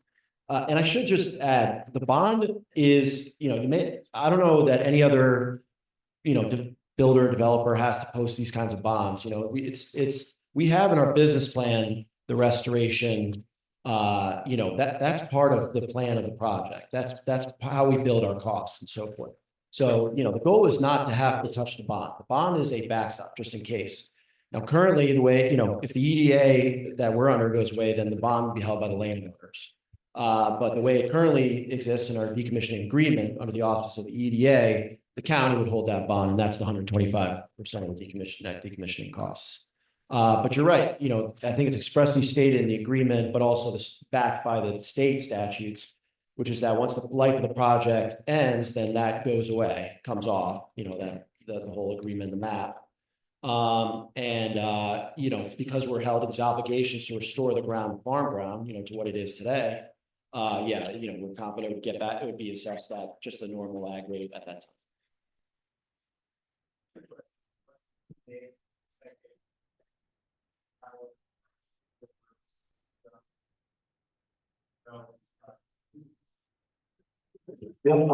EDA stands for Economic Development Agreement, and that's the part of the agreement we signed last year, that, you know, allocates this, cash to the county that they can use over and above the capped revenue that they receive. You know, without that, without the abatement EDA, right. So without the abatement EDA, you know, our project goes forward. It's a, you know, $300 million investment in that area. And so property tax owners in that area might see a reduction. You know, it's relatively small depending on, you know, what you pay. But the county would not receive a single dollar more than what it receives today. This allows them to receive more, basically. Government subsidies. No, we receive a tax credit once the project is built. There is a tax credit, and that has been the case since before this federal government, and likely will be after. You know, it's not comparable to the you know, federal influx of dollars that nuclear gets or some of these other forms of generation get, but it's nice. You know, we're a private business. We take what we can get. You know.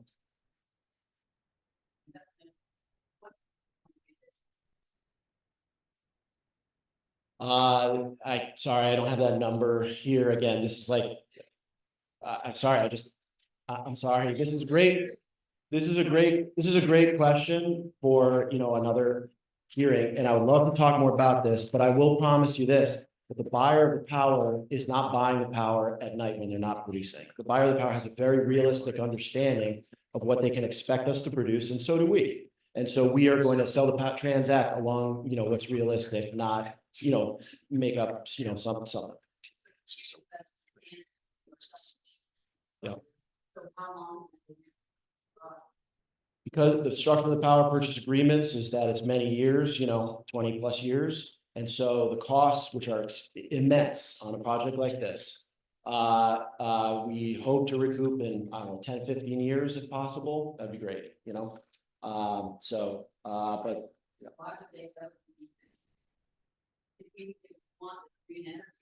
The rights within our contract with landowners expire, and so that's what would trigger the restoration. It's a business, you know. I mean, it's landowners. We're not interested in signing perpetual agreements, which I sympathize with, you know. So it's something that we believe we can make money on for the period in the contract, and you know, then there's restoration obligations.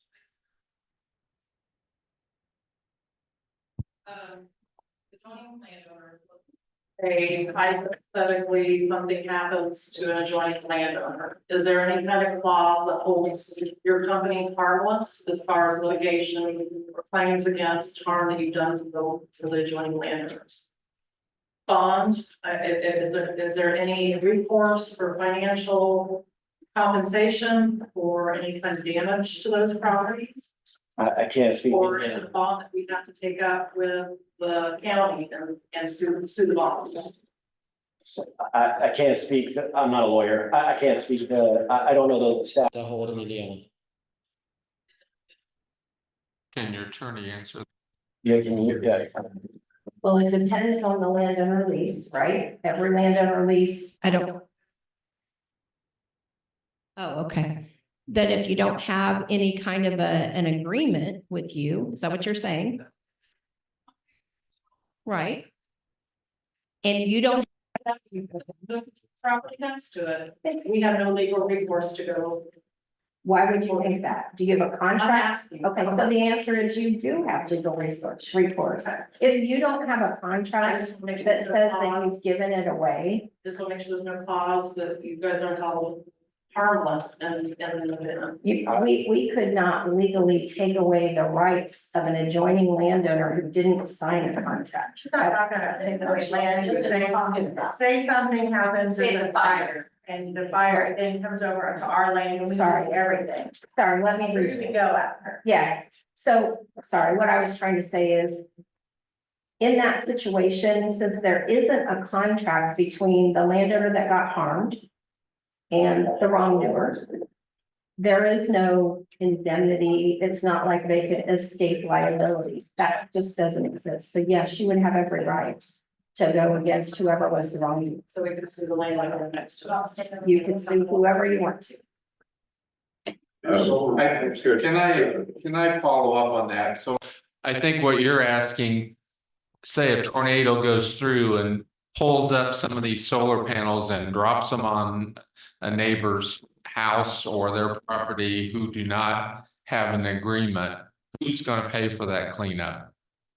Do they have to file suit to get that paid for, or are you going to take care of it? I've inquired about this question previously in terms of a long track tornado dumping all your property, all your solar panels on my farm and not being able to farm or not being able to harvest.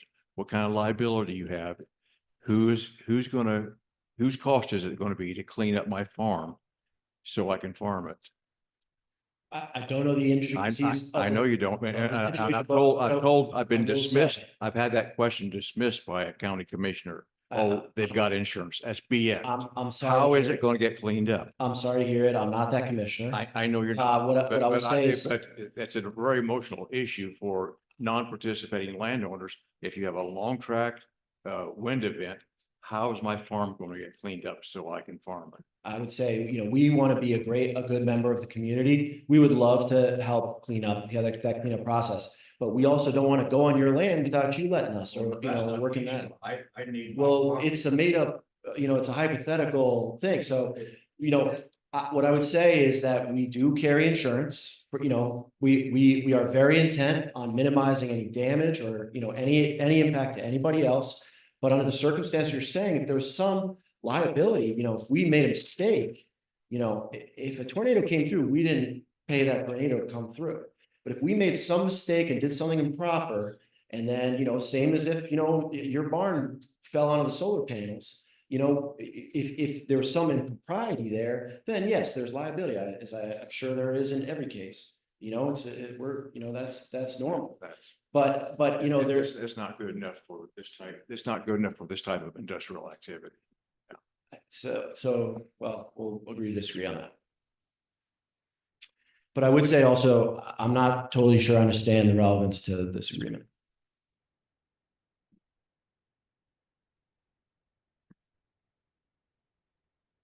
Sorry, yes, do the panels catch on fire? They have nothing in them that can sustain a fire. There's no liquid, oil, gas, anything that can sustain a fire. The vegetative buffer is one of the best measures to preventing fire breakout. We'll have a fire protection plan in place. Local EMS services will have, keys to the project. Typically, if there's a fire, they block it off and protect neighboring houses and let it burn, and then we go fix it. And we have insurance for those things. But these panels and these projects are meant to be outside for a very long period of time. We are aware of the weather, in the places that we build them. Fires of this kind are very unusual.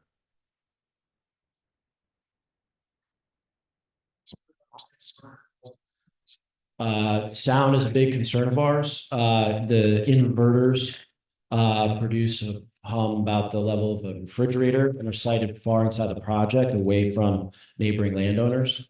As I said, we've talked to all the landowners around our project. None of voice concern, but if something comes up, we'll react to it and we'll help mitigate. Yeah, from the projects over in the Crawfordsville area. Interesting.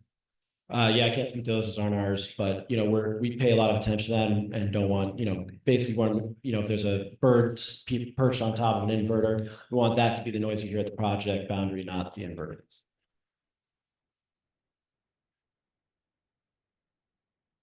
I've got another question I want to ask. According to the land use, no, road use agreement, you're going to be at least 90 days before you can start construction, because I have not seen anything in the file where you filed the road survey. The pre-construction road survey. Right. It's something we've shared with Jason, the county supervisor, to date. But yeah, we don't have a, you know, that's why I had trouble answering Jeff's questions, because we want to, you know, have kind of final sign off on that before, you know, 90 days before construction. Okay, so that's going to need to be filed with the auditor at least 90 days before you can start any construction. I can't speak to that, but it sounds feasible. Okay. And then also on the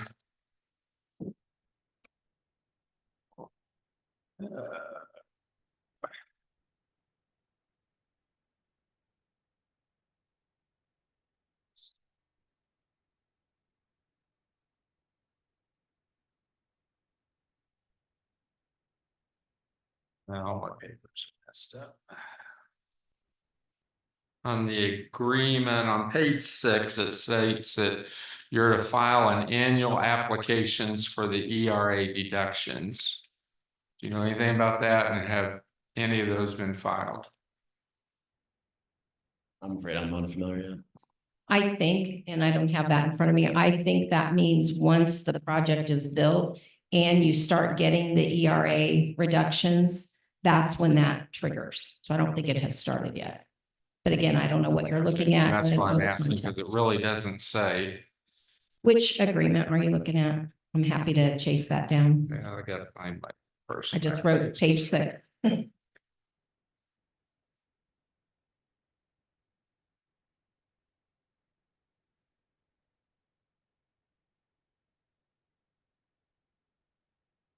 It's on page 6. What do you show?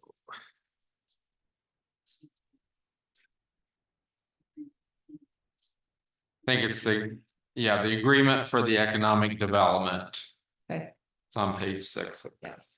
I will confirm, but I believe that doesn't trigger until after the project is operational.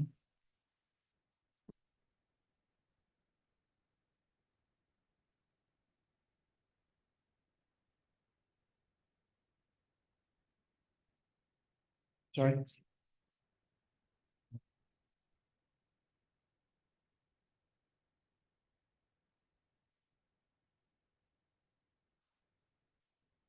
It's a great question. Could you repeat the questions? Sure. The question, correct me if I'm messing this up, but is there a chemical in the panels that, you know, if these are broken, could leach out and affect, you know, humans or animals through the groundwater? Yeah, is that right? There's not.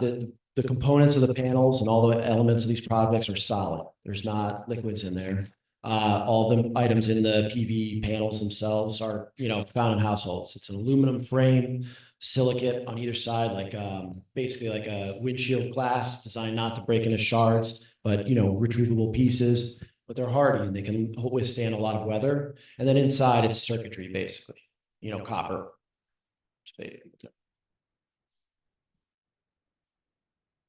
Yeah.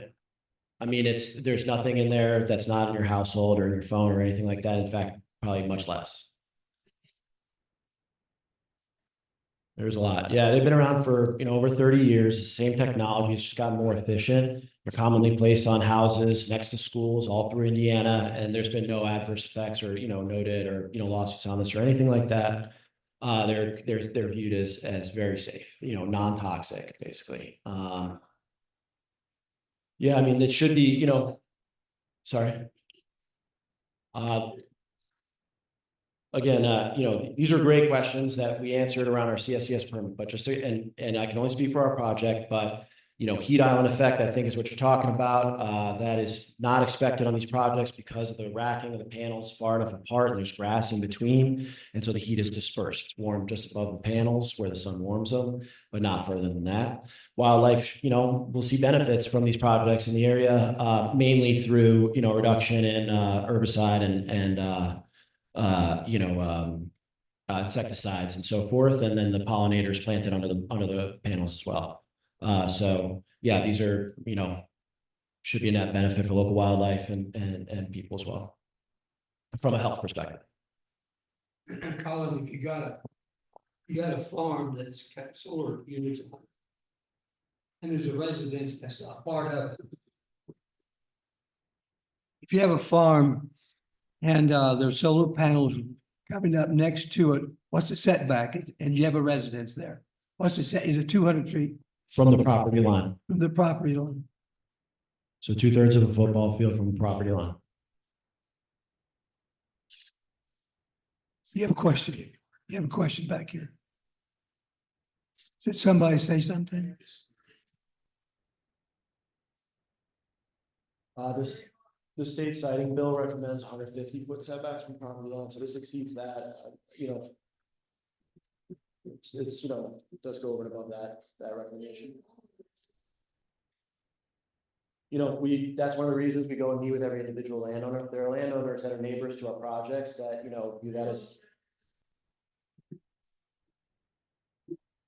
Can't speak for that company, but part of the reason. Dudley. This is to contemplate our setbacks. Hey, the public hearing's over. It's, yeah, I know the public hearing is over, but we've always allowed public Well- comment. we're just rehashing. I have to disagree because I think people have questions. And that's what we're hearing complaints about our commissioners is because they're not allowing questions to be asked. So I know you may disagree with that, but I think the public needs to get all their questions answered. I mean, that's part of our job is to hear from the public and answer their questions. We have. Dudley, I guess I have a question on that, I understand that there's a lot of questions on some of the other projects in the county. We thought we were, transparent and answering questions through the many, many public hearings we've had over the years, many in front of this body. And so I am curious, I mean, you don't have to answer, but, we didn't get really, I feel like it was vague, the notice, like what brought you to ask us to come here today? Okay, so we were told that the permit had been approved. We were told that the land use agreement had been approved. We were told the decommissioning plan had been approved. And also, we were told that it was the APC who was going to sign off on the permit. And then we find afterwards that it's one person who's going to sign off on that permit, who's not even a resident of the county. And I have a real problem with that. It should be the APC board who approves permits. It wasn't until May, we were talking with Roger and Kelly, Tom and I don't know if any other council member were there at the APC, and he says, the permit's not even been approved yet. And we said, we were not told that. We were told that the permit had been approved in all these agreements. So we find copies of these agreements and find out that the land use and the our road use and the decommissioning were signed 8 months after our March 23rd meeting. We didn't find this out till last May that this happened. And we just felt that we should have known all these things. What we were told was not true. And well, if you were at those meetings and we were told this information, if you heard it, you should have spoke up and said, no, our permit's not done, or no, we haven't signed a road use agreement. But we were not told that. And so we asked Roger to give us a list of the timeline of all these dates. And that's when we found that out. We discussed it. We thought we need to have another hearing and decide whether we want, if it should be rescinded because it probably would have never been voted for in March of 23 if we had known all this information had not been done beforehand. I mean, I read this road use agreement and I have a lot of conflicts with that. I mean, if you disagree with the county, when we say this road's been torn up, we have to pay half the court costs for that fight. And that is not fair to the taxpayers of this county, that they're gonna have to pay for that. And if I'd have saw that before we voted, and we did ask for copies, kept saying we'd be getting copies of it, and we never did. Dudley, I feel like, sorry, I just have to go back, the way that you're saying this makes it sound as though we were withholding this information when I don't remember what was said at these hearings. I don't remember if something was represented that was not true, I would have spoken up. And what makes me more concerned is that, the permit that you say was not signed and the ordinance that you are asking questions about today were in fact in the county record, your county record. And I came to you many times in public and for private meetings, and I asked, what are your questions? What can I help you with? I look back in my emails and I may have even sent you that information. And so to hear you say that now, a year after the agreement that you did your diligence on that time ago, that wasn't represented to you, I think that gives me a great pause. So, I'm sorry that you feel that there was a process leading into that vote. That there were other forces around that you're referring to now that misrepresented anything to you. I do not believe that we misrepresented anything to you. And so under the auspices there, and even if you feel that there's some, force misrepresenting things to you, to punish us in our project for following what the county had laid out as the rules to follow, and what through meetings with you had laid out as the rules to follow through those negotiations. And then have that turn around a year later and say, oh, no, that's not what we thought happened. I find, pretty shocking. So, I'm sorry to hear it, I'm sorry to hear you felt that, if we misrepresent anything, it certainly was not our intention and I have no memory of it. So, I think that the issues you raise are valid ones. I would love to work through them, but we went through the channels that the county provided in good faith. These agreements were signed, that they move forward, and to go back and dig back in after that whole process, cast a light on the, the county's processes. So, anyway, sorry, that's a little bit more emotional than I need to be, but I apologize for that. It's just I child. also want to confirm that you heard the same thing at those meetings.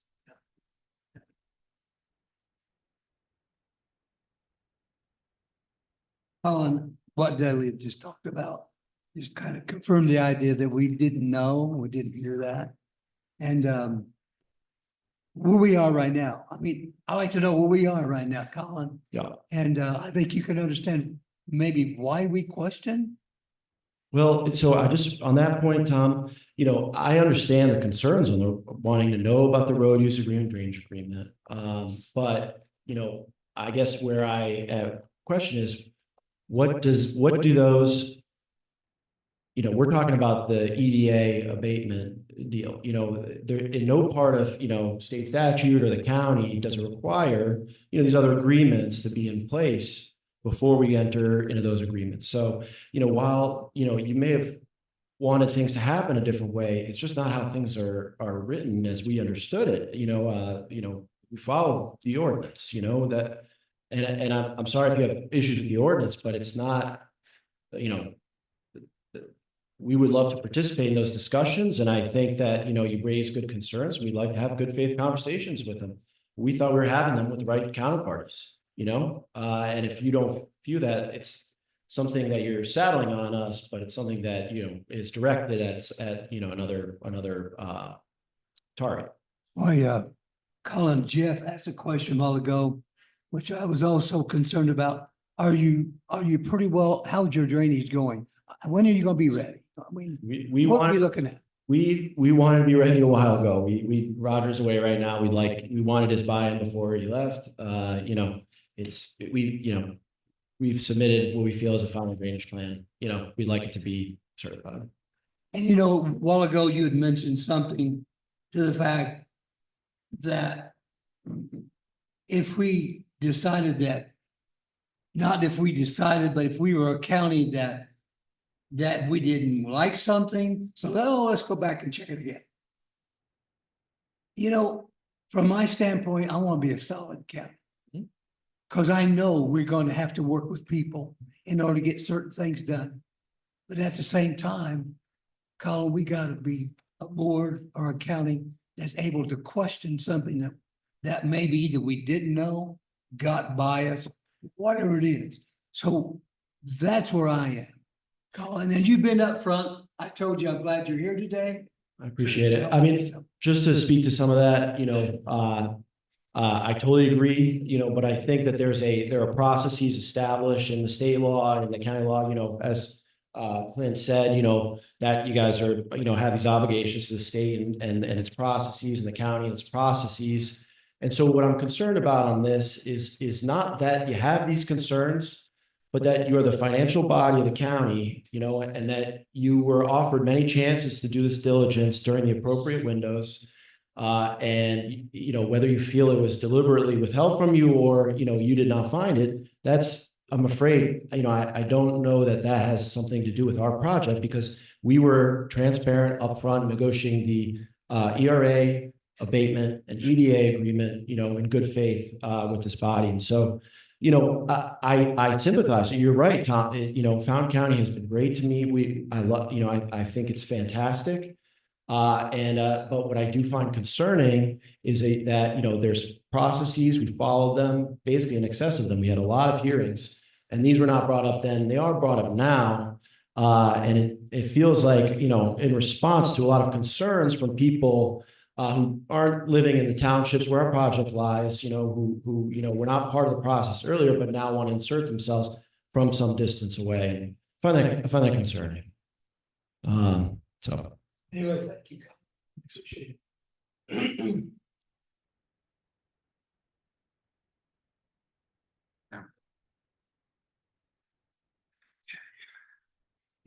Let me ask you this. I guess I do have something to say. Do you have a permit? A CSCS permit, yes, we do. For the project? For the Crossroads Solar Project, yeah. You have been one issued to you, signed and ready to go. Yep. It's been approved. Yeah, we have a letter from the zoning administrator establishing that our permit That's the has first I'm passed. hearing of that. That is the We've asked for first, copies. we have asked for copies of that, and this is the first time we've ever heard of this. Kelly, you have my number. I'm happy to But I get it to shouldn't have to you. call you. I'm sorry, it's not I have it for you if you'd like it. Yeah.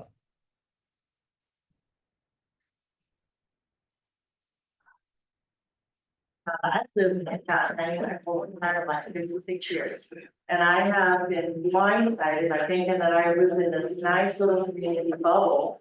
To be blindsided by all these backdoor dealings to find out that everything that not by you or maybe not by you or maybe not by them wasn't done up and up.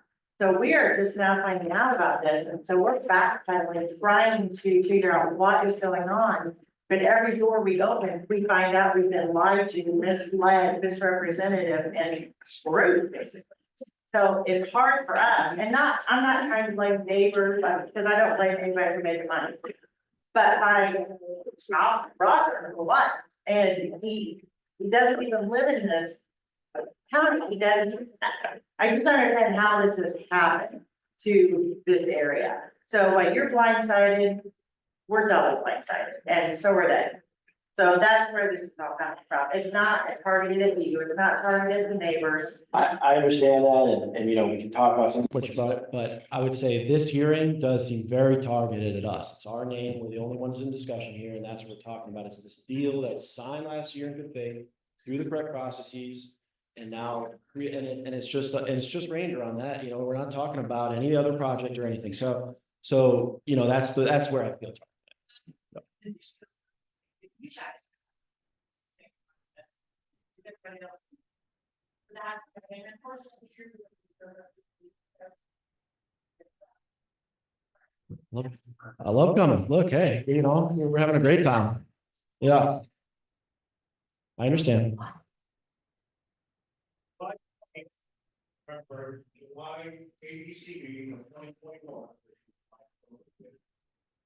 It was voted to take public notification out of the ordinance. So we knew nothing. The only way we knew any of this was going is because it was a fluke that somebody seen a piece of paper that wasn't supposed to be seen. And we've also been told that Ranger Power and Dolphin were involved in writing ordinances. Did Ranger Power help write the ordinance to remove the public notification? It sure benefited somebody other than Bath County. I'll tell you that. We've noticed all of our projects, you know, all of our hearings, you know, according to the correct routes. We've really been upfront that and on the open your website. We've had up for a long time, you know. I think part of the reason we reached out to you is because Go 3 years and nobody knows. you know, there's requirements to notice within the area of the project, and maybe not, you know, you guys might live further on the project than, you know, was thought you'd be affected, and that's, you know, the rules. 2 years ago, like just down the hall. Yeah, we've had a lot. Yeah. So however you found out about this meeting is how, you know, we noticed all of the other ones going back to 2020. I don't know that. I just, I didn't have to go. I hope you didn't know. I know.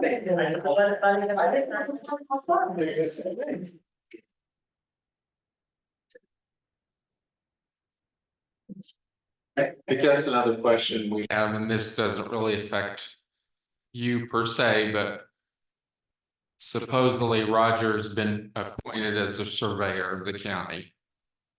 And if he has, we've been told that is illegal because the surveyor has to live in the county. So we have questions on the zoning ordinance person that he's been appointed. And we asked at a joint meeting, I asked the Commissioners' Council to research that and advise us whether he legally can be the zoning manager and sign these permits when he's not a resident of the county. We have yet to receive a reply on that. I can't speak to that. No, you can't, but then if he's illegally in that position, then your permit's no good if he signed it. That's questions we have to have answered. Well, it's a great question. You know, in the ordinance, as we read it at the time, it's ratified by the zoning administrator. So in that capacity, I don't know what the statutes are around, you know, those rules, but he didn't sign as surveyor. And the drainage plan is, you know, his purview as a contracted county engineer. My understanding, and again, this is county business, it's how, you know, is that he is, you know, the nearest qualified person that could be contracted to do the work carefully and with correct scientific, you know, background. That is all I know about his kind of tenure and his, you know, working through the county. We said that when we came to the county, we said, this says it needs to be approved by the zoning administrator. Who is that? And that's who, you know, that's that. So, you know, so I, you know, the surveyor, we haven't interacted with Roger's capacity as surveyor that I know of, but, you know. Well, I mean, that's a legal question we're gonna have answered before we can really make a decision.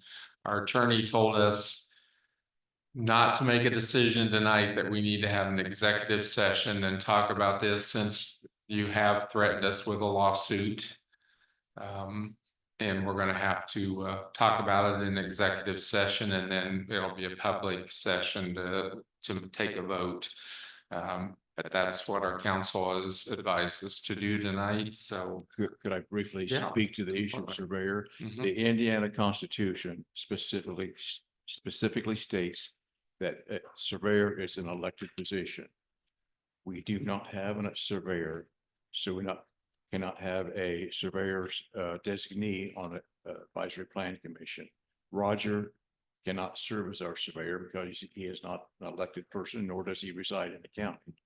But he can be the zoning administrator. I'm not gonna make a legal determination, but the surveyor is an elected position as stated in the Indiana Constitution.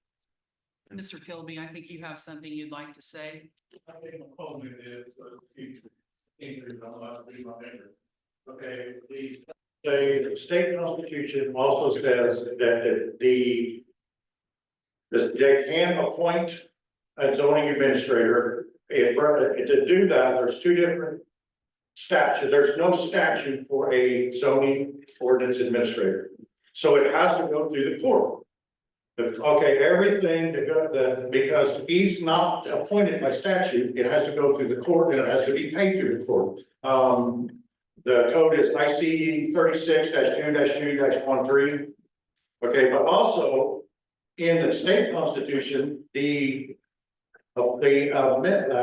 executive can also appoint who they want. In any office they make, the person still has to be in the county. That's different.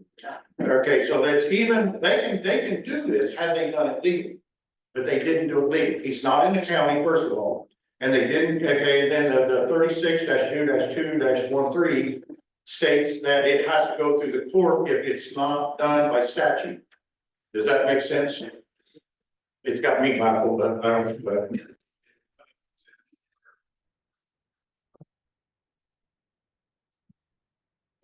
Solar ordinance. Tim Shoemaker agreed that the ability to approve permits by one person be eliminated. Kit Manette is in favor of the amendments and recommends that the plan commission vote in favor. And they voted 4-1. So I don't understand how they kept the one person to approve the permits. So they voted 4-1 to do away with the one person and have the plan commission approve permits. Yeah. Okay. Yeah. So They that's- just followed through and do what they said they would do. I They know. didn't have quorum to vote to pass the commissioner, and that 5 was 4-1. We're digging into weeds. 4-1 wasn't even a legal decision. And that's don't, we can go through zoning ordinance by ours and law. But we're really digging into weeds here. So the plan commission wasn't legally constructed. It didn't make legal decisions. 4-1 is not a legal decision. It has to be a majority of the entire commission, just not those present. So there's a lot of things that are very questionable. So you can kind of see where we're at. Well, I'm sorry, I'm still a little confused because, you know, it sounds like you're bringing up a lot of items that are in the purview of the planning board, you know, the advisory APCC and the commissioners, maybe the BZA and all these things. But my understanding is that our agreement is with the financial body of the county, which is the county council, which is you guys. And you know, what it sounds like is that you guys have a lot of concerns with other aspects, you know, of this, you know. But you know, and again, very happy to get into those concerns, all the concerns you voice. I'm not denying their validity or anything like that. What I'm questioning is why there's a special meeting to go back into a, you know, agreement that we signed a year ago and now maybe more. That, you know, once again, I just want to go back. Our project this is not a discretionary permit, you know, it's an you know, tax deal. You know, and so the project can move forward, you know, under the other permits. But this does send a very loud message to other potential investors in the county that this is, you know, how the financial body of the county views their purview and, you know, views their agreements. So, you know, that's where our concern lies tonight. Our concern lies as to whether or not we've gotten information just this past week, whether or not any of this that has been done legally with this one person that's employed with the county. Maybe he should, maybe he shouldn't be employed with the county because he doesn't live here. So if he has signed documents for your project, those could be null and void. And at that point, we need to address that before we move forward. It's not that we want to break our agreement. We just want to make sure that everything that has been done correctly, legally, for your protection as well as ours.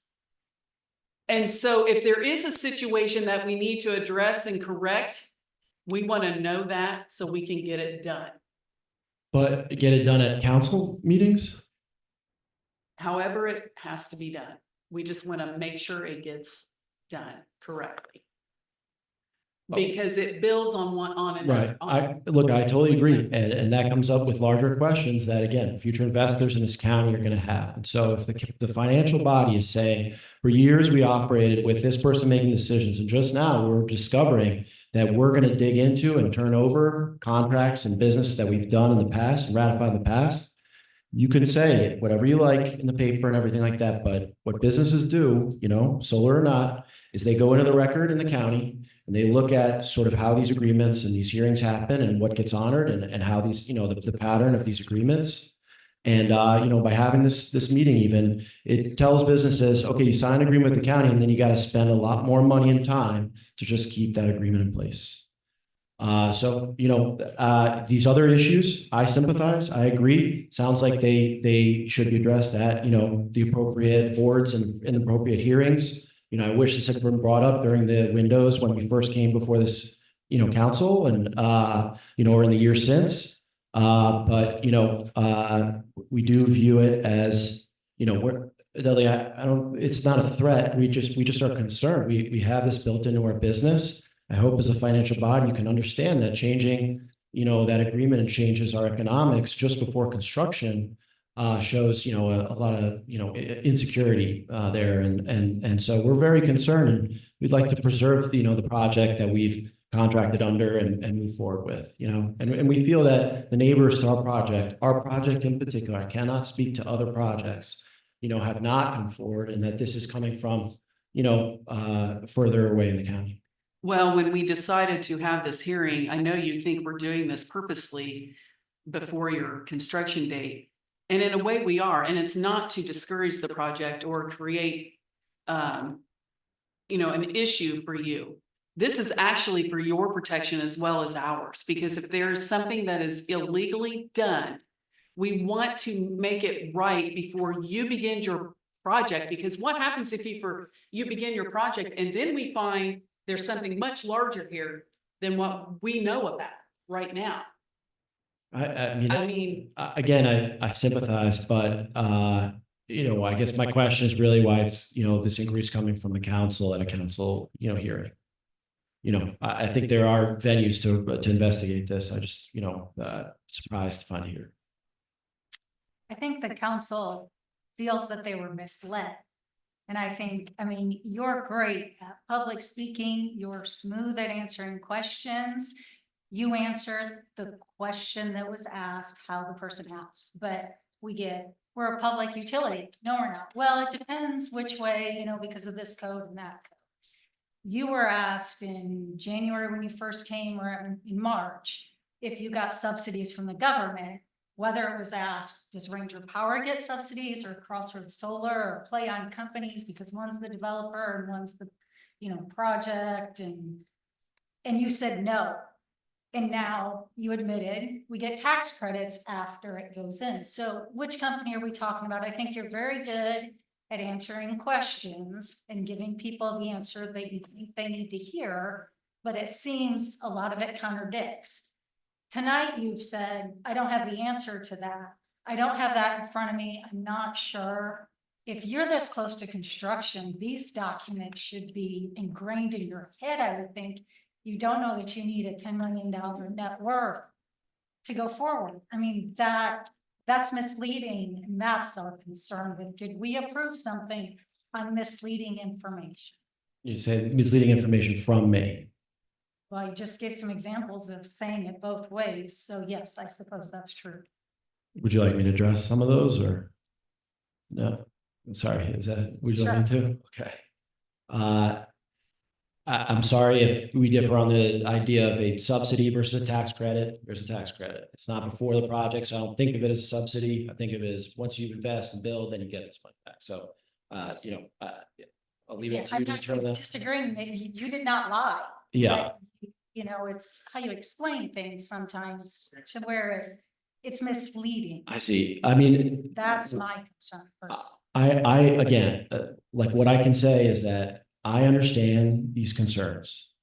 If I had been noticed that these questions would be asked or that we would be getting into matters that I think of as road use, decommissioning, CSS, these other permits, and not just that we would hear things about the economic revitalization area, I could have prepared and had these answers better prepared.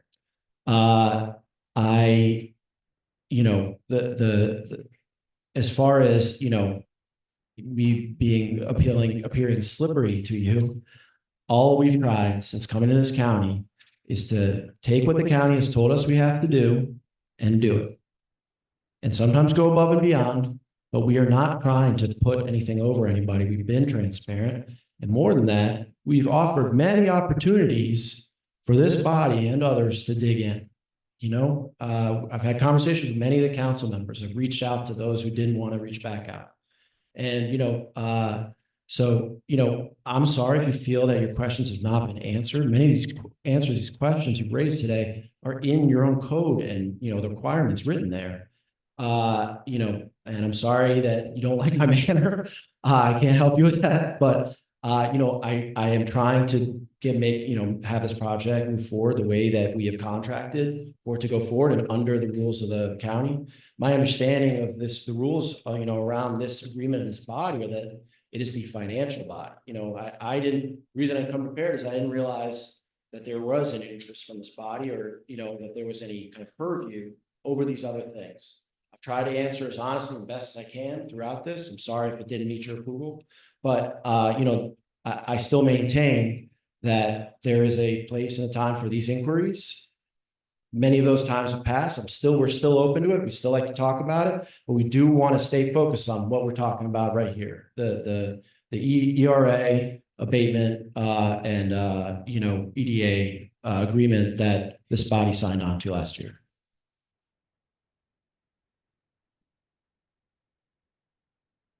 If you were sitting in our shoes, how would you feel? What would you do? If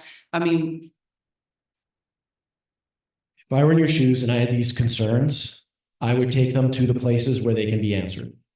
I would go, a lot of this is already in action. The moratorium that was imposed allows a reopening of the zoning ordinance and allows new requirements to be put in to make the zoning ordinance what works for the people of Fountain County. On the road use and decommissioning, we are very open to discussing those further. That is not a problem on our end. We just need to know the right person to talk to the county so that if we sign, with where we're told to sign, some other body doesn't come and say that's invalid. But most of all, what I would do is have these discussions, not on the public record, discussing whether you modify or rescind an agreement that you entered into under your own rules. That to me is a big red flag for any future investment in Fountain County. That I would say is, I don't understand that as a way forward, especially if your target is solar, because that captures a lot more businesses and a lot more types of investment. So, that's all I'd say, but thank you for the question. I think we're here tonight because of poor business decisions made by some leadership in our county, lack of transparency by some leaders in our county. I think some leaders in our county have broken Indiana zoning law. I've spoken to the issue before. Our solar ordinance is extremely deficient, and I think that's the major reason why we're here tonight. You should have never been issued a permit until all these issues have been resolved, whether it's road, decommissioning, or whatever. All that should have been upfront and taken care of before a permit it was ever issued. That's not on you at all. That's on the county. That being said, we've entered into an agreement, and I don't think we can go back on the agreement that was entered into. I appreciate that, Jim. Thank you.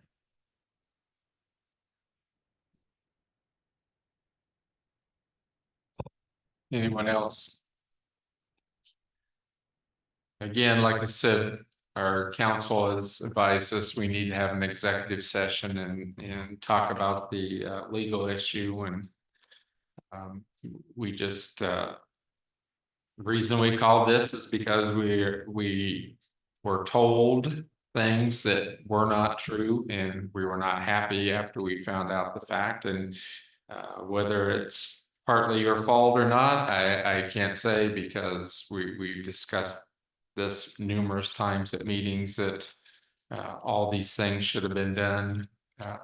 And we were told they were done before we voted in January and March, or before we voted in March for the final approval. So we'll discuss it with our, we'll probably advise Roger that, well, I don't know, maybe we need a motion to advise Roger, or do we want to pass that he not approve the final things until we've talked with our attorney? What do you want? I don't know whether we have that. Okay. So That's a big question. I can't. well, and we know it's gonna be 90 days because we haven't received, the county hasn't had the filing on the road survey, so. It's been filed, it just, hasn't, I think, been finalized, no. Okay. The pre-construction road survey, I think is what that is. Yeah, that's been filed, but With the auditor, with the county highway superintendent, but, we can look into that. all documents need to be filed with the auditor. I believe that's what.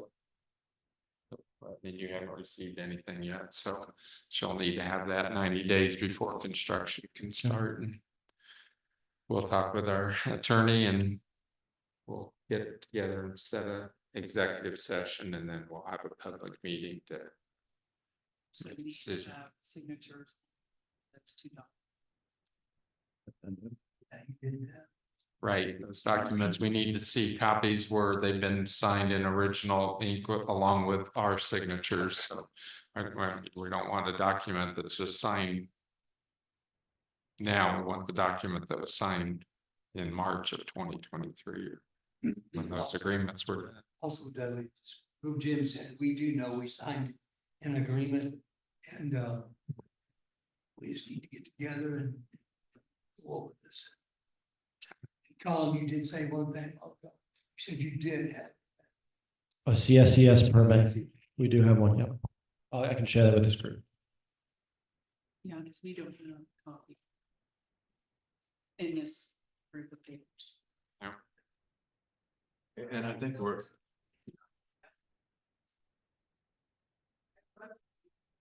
What'd you say, Angie? I'm sorry.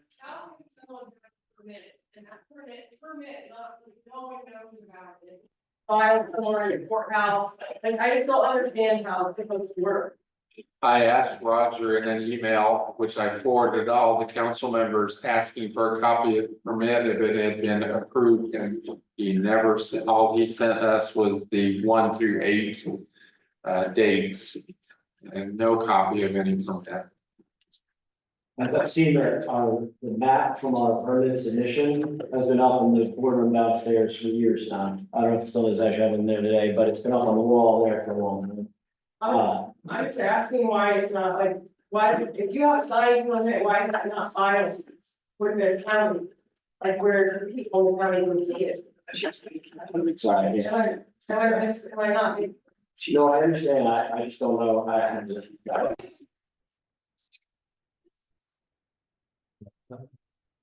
It was approved, sorry, it's not over here, it was January of 22, I think, something like that, somewhere in there. You're the public policy records. Yeah. It's available. Signed. All right, I'll share it with them. Is it in Montgomery County or county surveyor's office? Now, if we get sued, another thing we brought up last time, can we sue the county surveyor's bond that he's supposed to have the surety on? Can we do that? That's a legal question. I don't think we can answer that. Because that wasn't up the file and where your permit, then how do we know you're not just gonna go backdate it and sign it? I mean, that's the point of the problem. Sorry, it's, yeah, we have it on record, you know, it was filed and then we had it approved, you know, through like I forget exactly what the mechanism is, but we have a letter, you know, stamped and signed.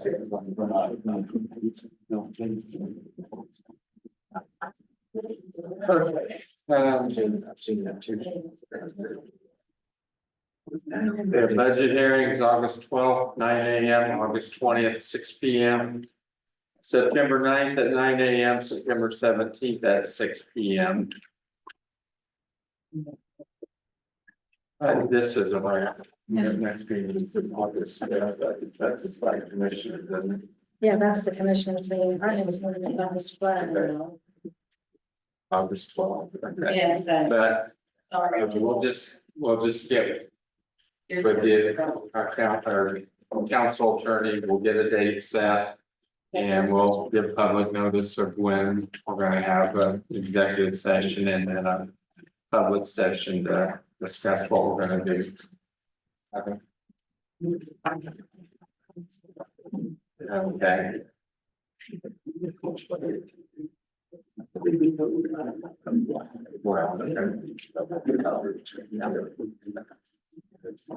Anything else? Motion to adjourn. I'll second. Denise made a motion. Kelly second. All those in favor?